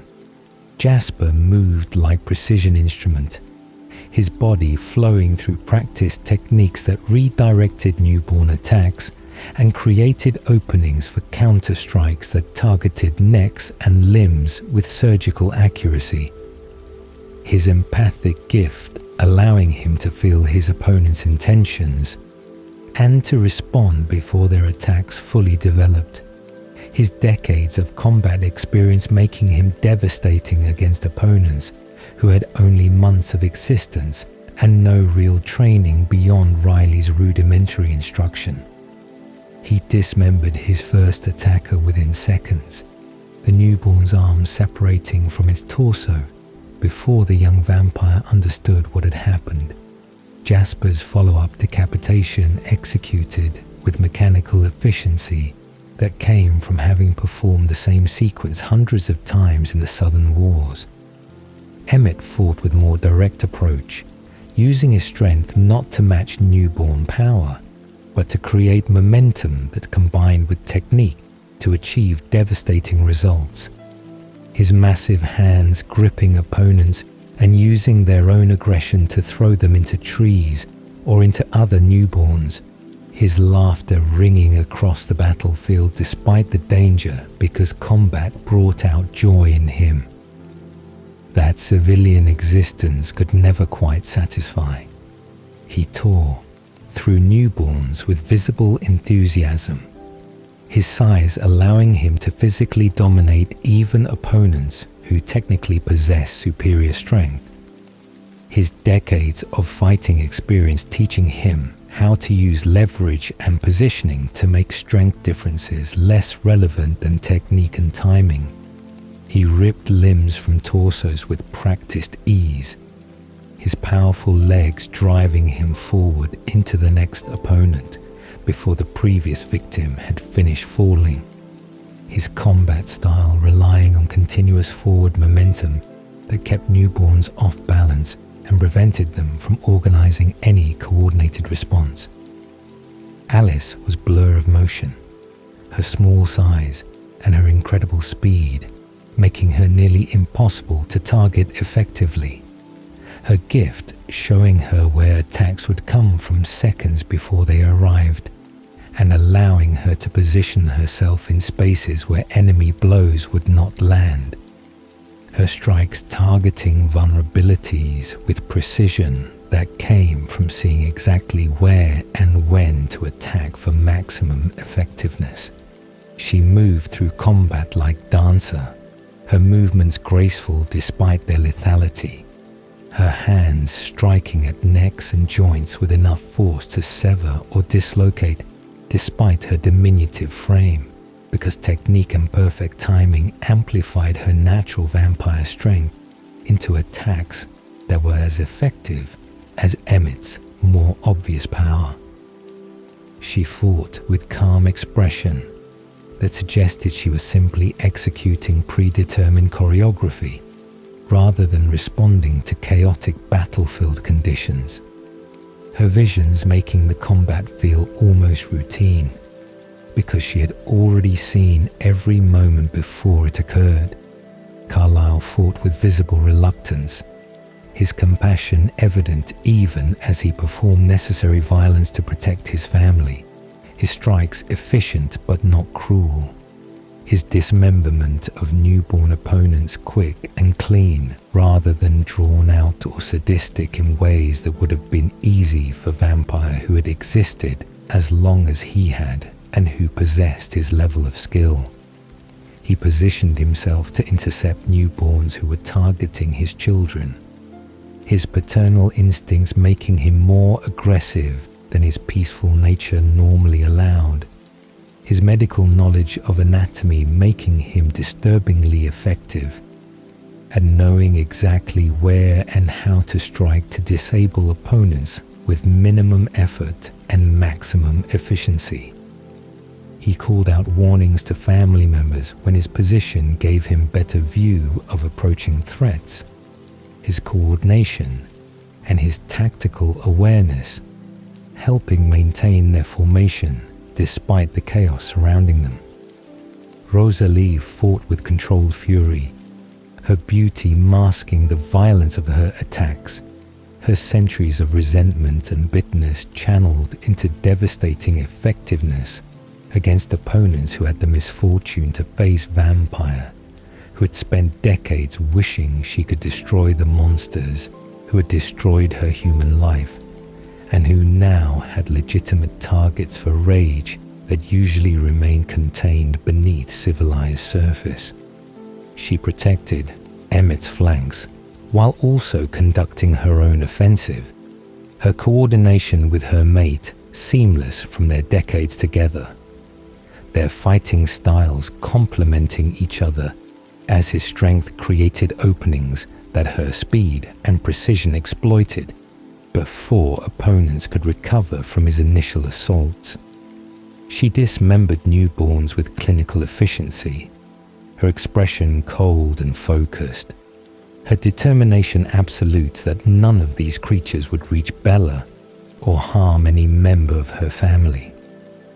Esme fought from defensive position, her attacks reactive rather than aggressive, her maternal nature making her more comfortable protecting than attacking, but no less effective when threats approached her family. Her love for her children giving her strength and determination that overcame her gentle personality and allowed her to destroy enemies with efficiency that surprised even those who knew her well. She maintained awareness of the entire family's positions, calling warnings when anyone became separated or surrounded, her voice cutting through combat noise with authority that came from being mother and matriarch rather than from any combat expertise or tactical training. The Wolfpack's combat was different but equally effective, their massive jaws clamping onto newborn limbs and necks with crushing force, their supernatural teeth designed specifically for vampire destruction-piercing skin that human weapons could not touch and tearing through vampire flesh with efficiency that made their kills quick and brutal. Sam coordinated the pack through their mental link, his alpha authority directing wolves to specific targets and adjusting their formation as the battle developed, their coordination superior to the Cullens, because their shared consciousness allowed communication that required no words or gestures or any delay between thought and action. Paul lived up to his aggressive reputation, his attacks ferocious and relentless, his kills piling up as he tore through newborns with single-minded focus that bordered on reckless, but that Sam's control kept directed appropriately. Leah proved herself equal to any male wolf, her smaller size offset by her speed and her ferocity, her determination to demonstrate her value driving her to take risks that Sam would have forbidden if he had time to countermand her decisions before she executed them. Her kills clean and efficient, as she used her agility to target vulnerable necks and to avoid attacks that her brothers absorbed through superior mass. The younger wolves followed the experienced fighter's lead, their fear overcome by pack solidarity and by the training Jasper had provided, their natural abilities combining with learned tactics to make them effective despite their relative inexperience with actual combat situations. The battlefield became littered with dismembered vampire parts within minutes of the initial clash, the ground covered with pale limbs and torsos and heads that remained animate and dangerous until fire could destroy them permanently. The Cullens and the wolves both understanding that cleanup would be essential, but that survival required focusing on active threats before addressing the remains that continued thrashing and reaching despite separation from their bodies. Carlyle maintained small control fire at the edge of the clearing, feeding vampire pieces into flames when momentary breaks in combat allowed, the smoke rising and creating haze that reduced visibility and complicated the remaining newborn's ability to coordinate what little strategy they possessed. Riley lasted longer than most of his army, his additional months of existence and his leadership role apparently translating into slightly superior combat skills, or at least superior survival instincts. His fighting desperate and increasingly panicked as he watched his force being systematically destroyed by defenders who fought with coordination and skill that his training had not prepared him to counter. He called for Victoria with increasing desperation, his thoughts audible to Edward even from his distant position protecting Bella. Riley's realization that his creator had abandoned him and lied to him, coming too late to change his fate, as Emmett and Jasper cornered him and dismembered him with efficient teamwork that ended his brief immortal existence and his tragic devotion to vampire who had never valued him beyond his usefulness. The last few newborns attempted to flee when they understood they were losing, their survival instincts overcoming their aggression and their instructions as the mathematics of combat became undeniable. But the Cullens and the wolves pursued them with grim determination that no enemy would escape to potentially create future threat, or to report to Victoria or to the Volturi about what had occurred. The kills were systematic and thorough, each fleeing newborn run down and destroyed, their remains dragged back to the clearing for burning, the necessity of complete elimination outweighing any mercy or any hesitation about killing opponents who were attempting to retreat, rather than continuing to fight. Within 20 minutes of the first clash, all 21 newborns were destroyed, their remains burning in fire that Carlyle carefully tended, while the others stood guard and caught their breath and processed what they had just survived.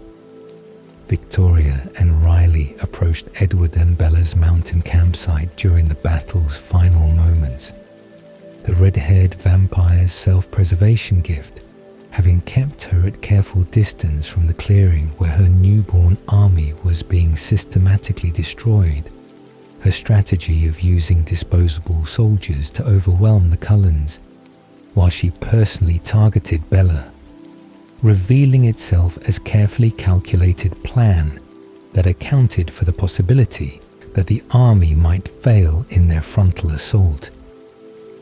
Riley had been instructed to meet her at predetermined location after the battle, regardless of outcome.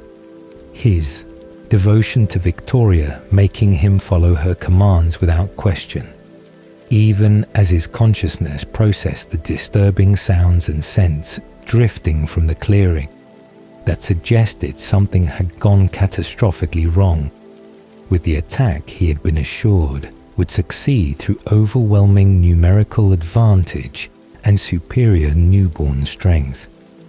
Edward heard them approaching through his mind reading long before their scent reached the campsite. Victoria's thoughts carefully controlled and focused on reaching Bella before any remaining Cullens could intercept. Riley's mind chaotic with confusion and growing understanding that Victoria had lied to him about nearly everything. That the yellow-eyed vampires were not mindless killers, but were instead defending themselves from unprovoked attack. That the army he had helped create and lead had been sacrificed as distraction, while Victoria pursued her actual goal of destroying the human girl, whose continued existence offended her in ways that transcended rational explanation. Edward's alarm flooded through the pack link that connected him to Seth's consciousness. The young wolf's sandy-colored form, immediately positioning himself between the approaching vampires and the tent, where Bella huddled with racing heart and terror that her scent would betray her location despite all their careful preparation. Victoria emerged from the forest with Riley beside her, her red hair distinctive even in the mountain shadows, her eyes scanning the area with predatory focus that locked onto Bella's position with disturbing accuracy, despite Edward's attempts to position himself as primary threat and primary target. Her self-preservation gift apparently included enhanced ability to track her intended prey, her decades of survival teaching her to identify threats and opportunities with supernatural precision that went beyond normal vampire senses. Her focus on Bella absolute and unwavering despite Edward's obvious presence and obvious willingness to fight to protect his mate. Riley flanked her uncertainly, his newborn strength still formidable, but his confidence shaken by the sounds from the clearing and by Victoria's coldness toward him. Now that they were alone, and he could see clearly that her affection had been manipulation rather than genuine attachment, Edward spoke to them with controlled fury, his voice calm despite the rage and fear churning through him at seeing Victoria so close to Bella. His mind reading allowing him to perceive Victoria's intentions and Riley's confusion simultaneously. His tactical assessment suggesting that fighting two opponents while protecting Bella would push his abilities to their limits, but that Seth's presence provided crucial backup that might make survival possible if they fought intelligently rather than allowing emotion to override strategy. He addressed Riley directly, speaking truths that the young vampire's mind reading confirmed were accurate through Victoria's unguarded thoughts, revealing that she had lied about the Cullens, that she had created him and the entire army as disposable weapons for her personal revenge, that she had never cared about him beyond his usefulness as tool for accomplishing her goals. Riley's hesitation was visible as Edward's words resonated with suspicions that had been growing in his consciousness as his newborn volatility gradually gave way to more coherent thought. His devotion to Victoria warring with his emerging understanding that she had used him completely, that everything she had told him was calculated lie designed to make him serve her purposes without question or resistance. He turned to Victoria seeking reassurance or denial, seeking any indication that Edward was lying and that the relationship Riley believed they shared was real rather than simply manipulation of his newborn need for guidance and connection. But Victoria's expression remained cold and focused on Bella. Her lack of response to Riley's implicit question, answering more clearly than words could have that Edward's assessment was accurate, that Riley had been disposable from the beginning and remained disposable now that his usefulness was ending. Leah Clearwater arrived moments later, the grey female wolf crashing through the undergrowth with typical disregard for Sam's orders that she remain with the main pack. Her decision to back up her younger brother, revealing both her protective instincts and her defiant nature that made her chafe constantly against alpha authority that she resented despite understanding its necessity. Her presence transformed the tactical situation from uncertain to favorable. Two wolves and one vampire creating enough force that Victoria's self-preservation gift should have triggered retreat. But the red-haired vampire's obsession with avenging James apparently overrode even her supernatural survival instincts, her need to complete her revenge, making her willing to risk destruction in ways that decades of cautious existence had never previously allowed. The combat began with Victoria attacking Edward while Riley moved towards Seth, the young wolf's inexperience making him appear to be easier target than Leah, whose confidence and aggression marked her as more dangerous opponent despite her smaller size compared to her male packmates. Edward met Victoria's assault with century of combat experience and with desperate determination that protecting Bella generated, his speed matching hers, his strength sufficient to counter her attacks, even though she possessed advantages from her longer existence and her specific gift that helped her avoid dangers and identify optimal attack vectors. Their fighting was blur of motion too fast for Bella's human eyes to track clearly, their bodies colliding and separating and colliding again, with impacts that would have shattered human bones. their hands seeking vulnerable necks and their movements seeking any opening that would allow decisive strike. Seth fought, Riley with enthusiasm that bordered on reckless, the young wolf's powerful jaws snapping at the newborn vampire's limbs and torso. His supernatural teeth, designed for vampire destruction, finding purchase despite Riley's attempts to dodge or to use his superior strength to break free from attacks that would have been impossible for normal predator to sustain. Riley's newborn advantages were significant, but his confusion and his growing understanding that Victoria had betrayed him made his fighting less focused than it should have been. His consciousness divided between combat and emotional processing that newborns were particularly poorly equipped to manage simultaneously. Leah circled, looking for opening to assist her brother, her strategic patience overriding her usual aggression as she waited for moments when her intervention would be decisive, rather than simply adding to chaos without clear benefit.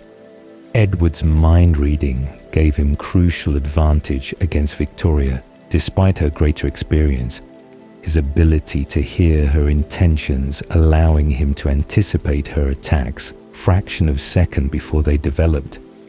His responses positioned in exactly the right locations to block or counter, because he knew what she would attempt before her muscles began executing the movements. But Victoria's self-preservation gift partially countered his advantage, her supernatural sense for danger helping her avoid Edward's most devastating counterattacks. Their combat reaching stalemate where neither could gain clear advantage, despite both fighting with absolute commitment and with complete willingness to destroy their opponent permanently and without mercy or hesitation. Riley's destruction came through combined effort of both wolves, Seth's jaws clamping onto the newborn's arm with crushing force, while Leah's attack from his blind side caught his neck, her teeth tearing through vampire flesh with efficiency that her training and her natural abilities made possible. The young vampire's final moments filled with betrayal and confusion, as he understood too late that Victoria had never valued him and that his existence had been brief tragic waste orchestrated by a vampire who had seen him as nothing more than tool to be used and discarded. His head separated from his body and his remains fell smoking to the ground. Seth and Leah immediately shifting their attention to assisting Edward against Victoria, whose self-preservation gift was screaming warnings about the changed tactical situation. Victoria's fighting became increasingly desperate as she recognized that the mathematics had shifted irreversibly against her, that facing Edward and two wolves simultaneously meant certain destruction, that her quest for revenge would end not with Bella's death, but with her own elimination by the same family that had destroyed James over a year earlier. Her gift showed her no escape vector that would succeed, no tactical adjustment that would allow her to reach Bella or to flee successfully. Her options collapsed to accepting death or continuing futile combat that would achieve neither her revenge nor her survival. Her final attack was pure aggression without strategy, her body launching toward Bella with speed that should have been impossible to intercept. But Edward's mind reading and his protective fury made him faster, his hands catching Victoria mid-leap and redirecting her momentum into ground hard enough to crack stone beneath them. The execution was efficient and final, Edward's hands tearing Victoria's head from her body, while Seth and Leah ensured that her thrashing limbs could not regenerate or escape or cause any additional danger. The three of them working with grim coordination, to dismember the vampire who had caused so much death and suffering through her single-minded pursuit of revenge that had consumed her existence since James's destruction. Victoria's remains were gathered quickly and burned immediately, Edward's efficiency revealing his desperate need to ensure that the threat was permanently eliminated, that no fragment of Victoria would survive to potentially regenerate or to continue pursuing Bella through some impossible resurrection that vampire nature theoretically did not allow, but that Edward was unwilling to risk through any carelessness or incomplete destruction. The Cullens arrived at the mountain campsite within 20 minutes of Victoria's death. Alice's visions having shown her the confrontation's successful conclusion and having guided the family to Edward's location once the clearing battlefield had been fully secured and all newborn remains had been burned to ash, that would leave no evidence of the supernatural battle for human authorities or curious hikers to discover. Jasper's exhaustion was visible, despite Vampire's inability to experience true physical fatigue. His emotional drain from reliving his Southern Wars trauma and from fighting another newborn army, leaving him hollow and distant in ways that only Alice's presence and her careful attention could begin to address. Carlyle examined everyone for injuries that would heal quickly, but that still warranted medical assessment, his physician instincts making him catalogue damage and provide reassurance that everyone would recover fully. The pack departed without ceremony once Sam confirmed through the mental link that all threats had been eliminated. The wolves melting back into the forest with typical lack of social niceties. Their alliance with the Cullens concluded by mutual unspoken agreement, now that the immediate crisis had passed and their shared goal had been achieved. The treaty remained intact, the boundaries remained clear. The ancient enmity between their species resumed as if the weeks of cooperation had been temporary aberration, rather than any indication of possible future relationship or understanding between vampires and shapeshifters, who remain fundamentally incompatible despite their proven ability to work together when circumstances demanded the impossible. The Volturi Guard arrived at the clearing 30 minutes after the last newborn had been destroyed. Jane's small form leading a contingent of 5 guards, whose presence transformed the atmosphere from relief at survival to new tension about political consequences and about whether the ancient vampire rulers would find some violation or some excuse to punish the Cullens, despite their obvious self-defense against unprovoked attack. Jane's crimson eyes surveyed the burning remains with expression that mixed disappointment and curiosity, her gift for inflicting pain through illusion held in careful check as she assessed whether the situation warranted its use or whether the Cullens had acted within bounds of vampire law that the Volturi existed to enforce. The interrogation was formal and thorough. Jane's questions designed to determine whether the Cullens had created the newborn army or had simply defended themselves against it, whether Victoria had been working alone or had accomplices who might require additional Volturi attention, whether the situation represented isolated incident or indicated larger pattern of illegal activity that would justify expanded investigation. Carlyle answered with diplomatic precision, his centuries of experience and his reputation within vampire world giving his words weight that Jane could not easily dismiss. His explanation of Victoria's revenge motive and her careful distance from the actual army creation, providing narrative that aligned with the evidence and that satisfied basic requirements of Volturi law, even if it did not satisfy Jane's apparent hope of finding some violation that would justify harsher response. Britannia complicated the situation significantly, the 15-year-old newborn having survived the battle by surrendering rather than fighting, her youth and her confusion evident in every aspect of her demeanor as she cowered at the clearing's edge under Felix's watchful guard. Her brief existence as a vampire characterized by fear and suffering that had taught her nothing except that violence and death were constant in the world she had been forced into without consent or preparation. Carlyle advocated for her mercy with passionate conviction, his argument emphasizing her age and her lack of agency in Victoria's plan, his belief that young vampire who surrendered deserved opportunity for rehabilitation rather than automatic execution, revealing his fundamental philosophy that redemption remained possible even for newborns who had been created illegally and deployed violently. But Jane's response was cold and final.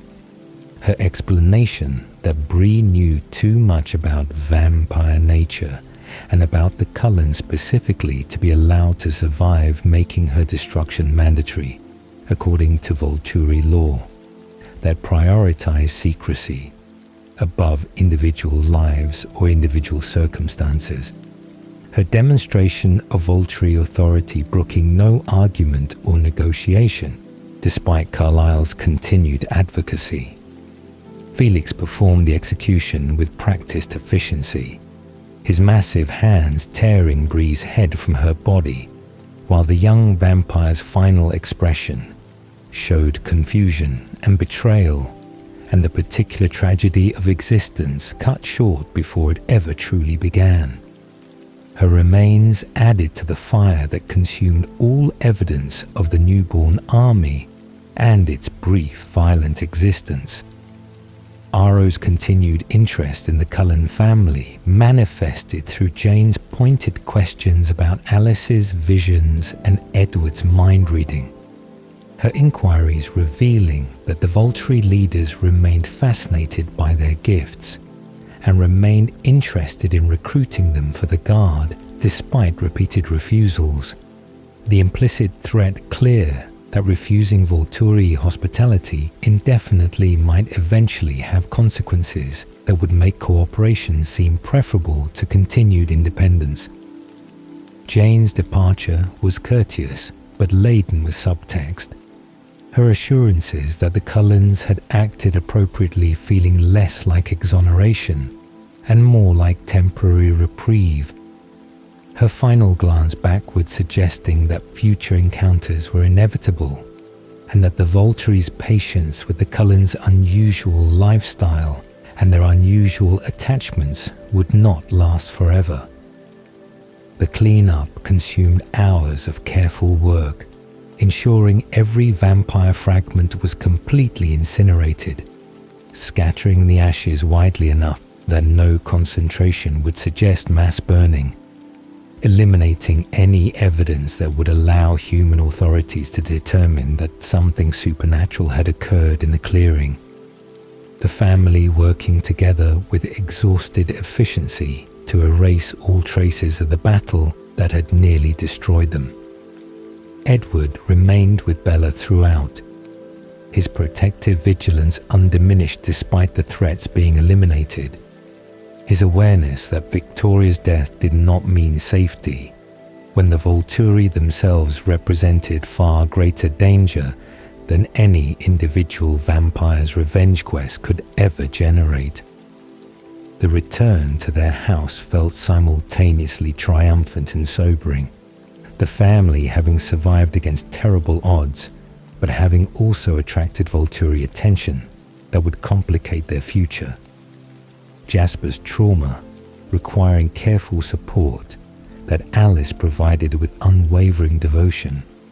Bella's guilt about being the catalyst for so much death and danger, creating emotional burden that Edward worked to alleviate through reassurance that loving her was worth any cost and any risk, regardless of consequences.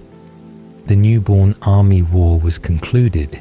Victoria's revenge quest ended permanently, but the larger implications of having demonstrated their capabilities and their willingness to fight when threatened remained unresolved and concerning as the family moved forward into uncertain future where the greatest dangers might come not from individual vampires seeking revenge, but from ancient rulers whose power and whose interest in the Cullen's gifts represented threats that could not be defeated through combat, or avoided through distance, or resolved through any means except eventual confrontation that Alice's vision suggested was approaching with increasing inevitability across the decades ahead. And so, the newborn army war concluded with 21 young vampires destroyed, Victoria's revenge extinguished along with her existence, ancient enemies standing together briefly before returning to their comfortable enmity, the clearing scorched and empty except for ashes that wind would scatter across the mountains until no evidence remained of the battle that had tested whether love was worth fighting for, when all rational assessment suggested fleeing would be wiser and safer.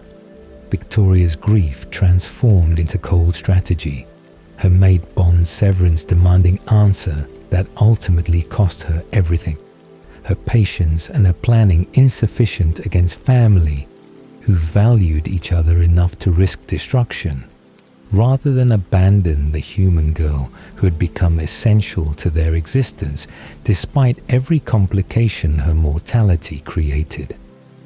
Jasper's terrible knowledge saved them all, his trauma weaponized for protection rather than for Maria's ambition, his decades of suffering given purpose that made the weight slightly more bearable, even though the memories would never fade and the guilt would never fully release him from its grasp. The Volturi's shadow remained, their interest in Cullen gifts more dangerous than any individual vampire's revenge, their patience finite and their power absolute, the future holding confrontations that would make the newborn army seem almost simple by comparison. Rest now, gentle dreamers, with the certainty that even impossible alliances form when purpose aligns, that families protect their own regardless of cost, that choices matter even when outcomes feel predetermined. Let the story of Victoria's failed revenge carry you softly into peaceful sleep, where all battles are distant and all threats are merely whispers fading into quiet darkness and gentle rest. Good night.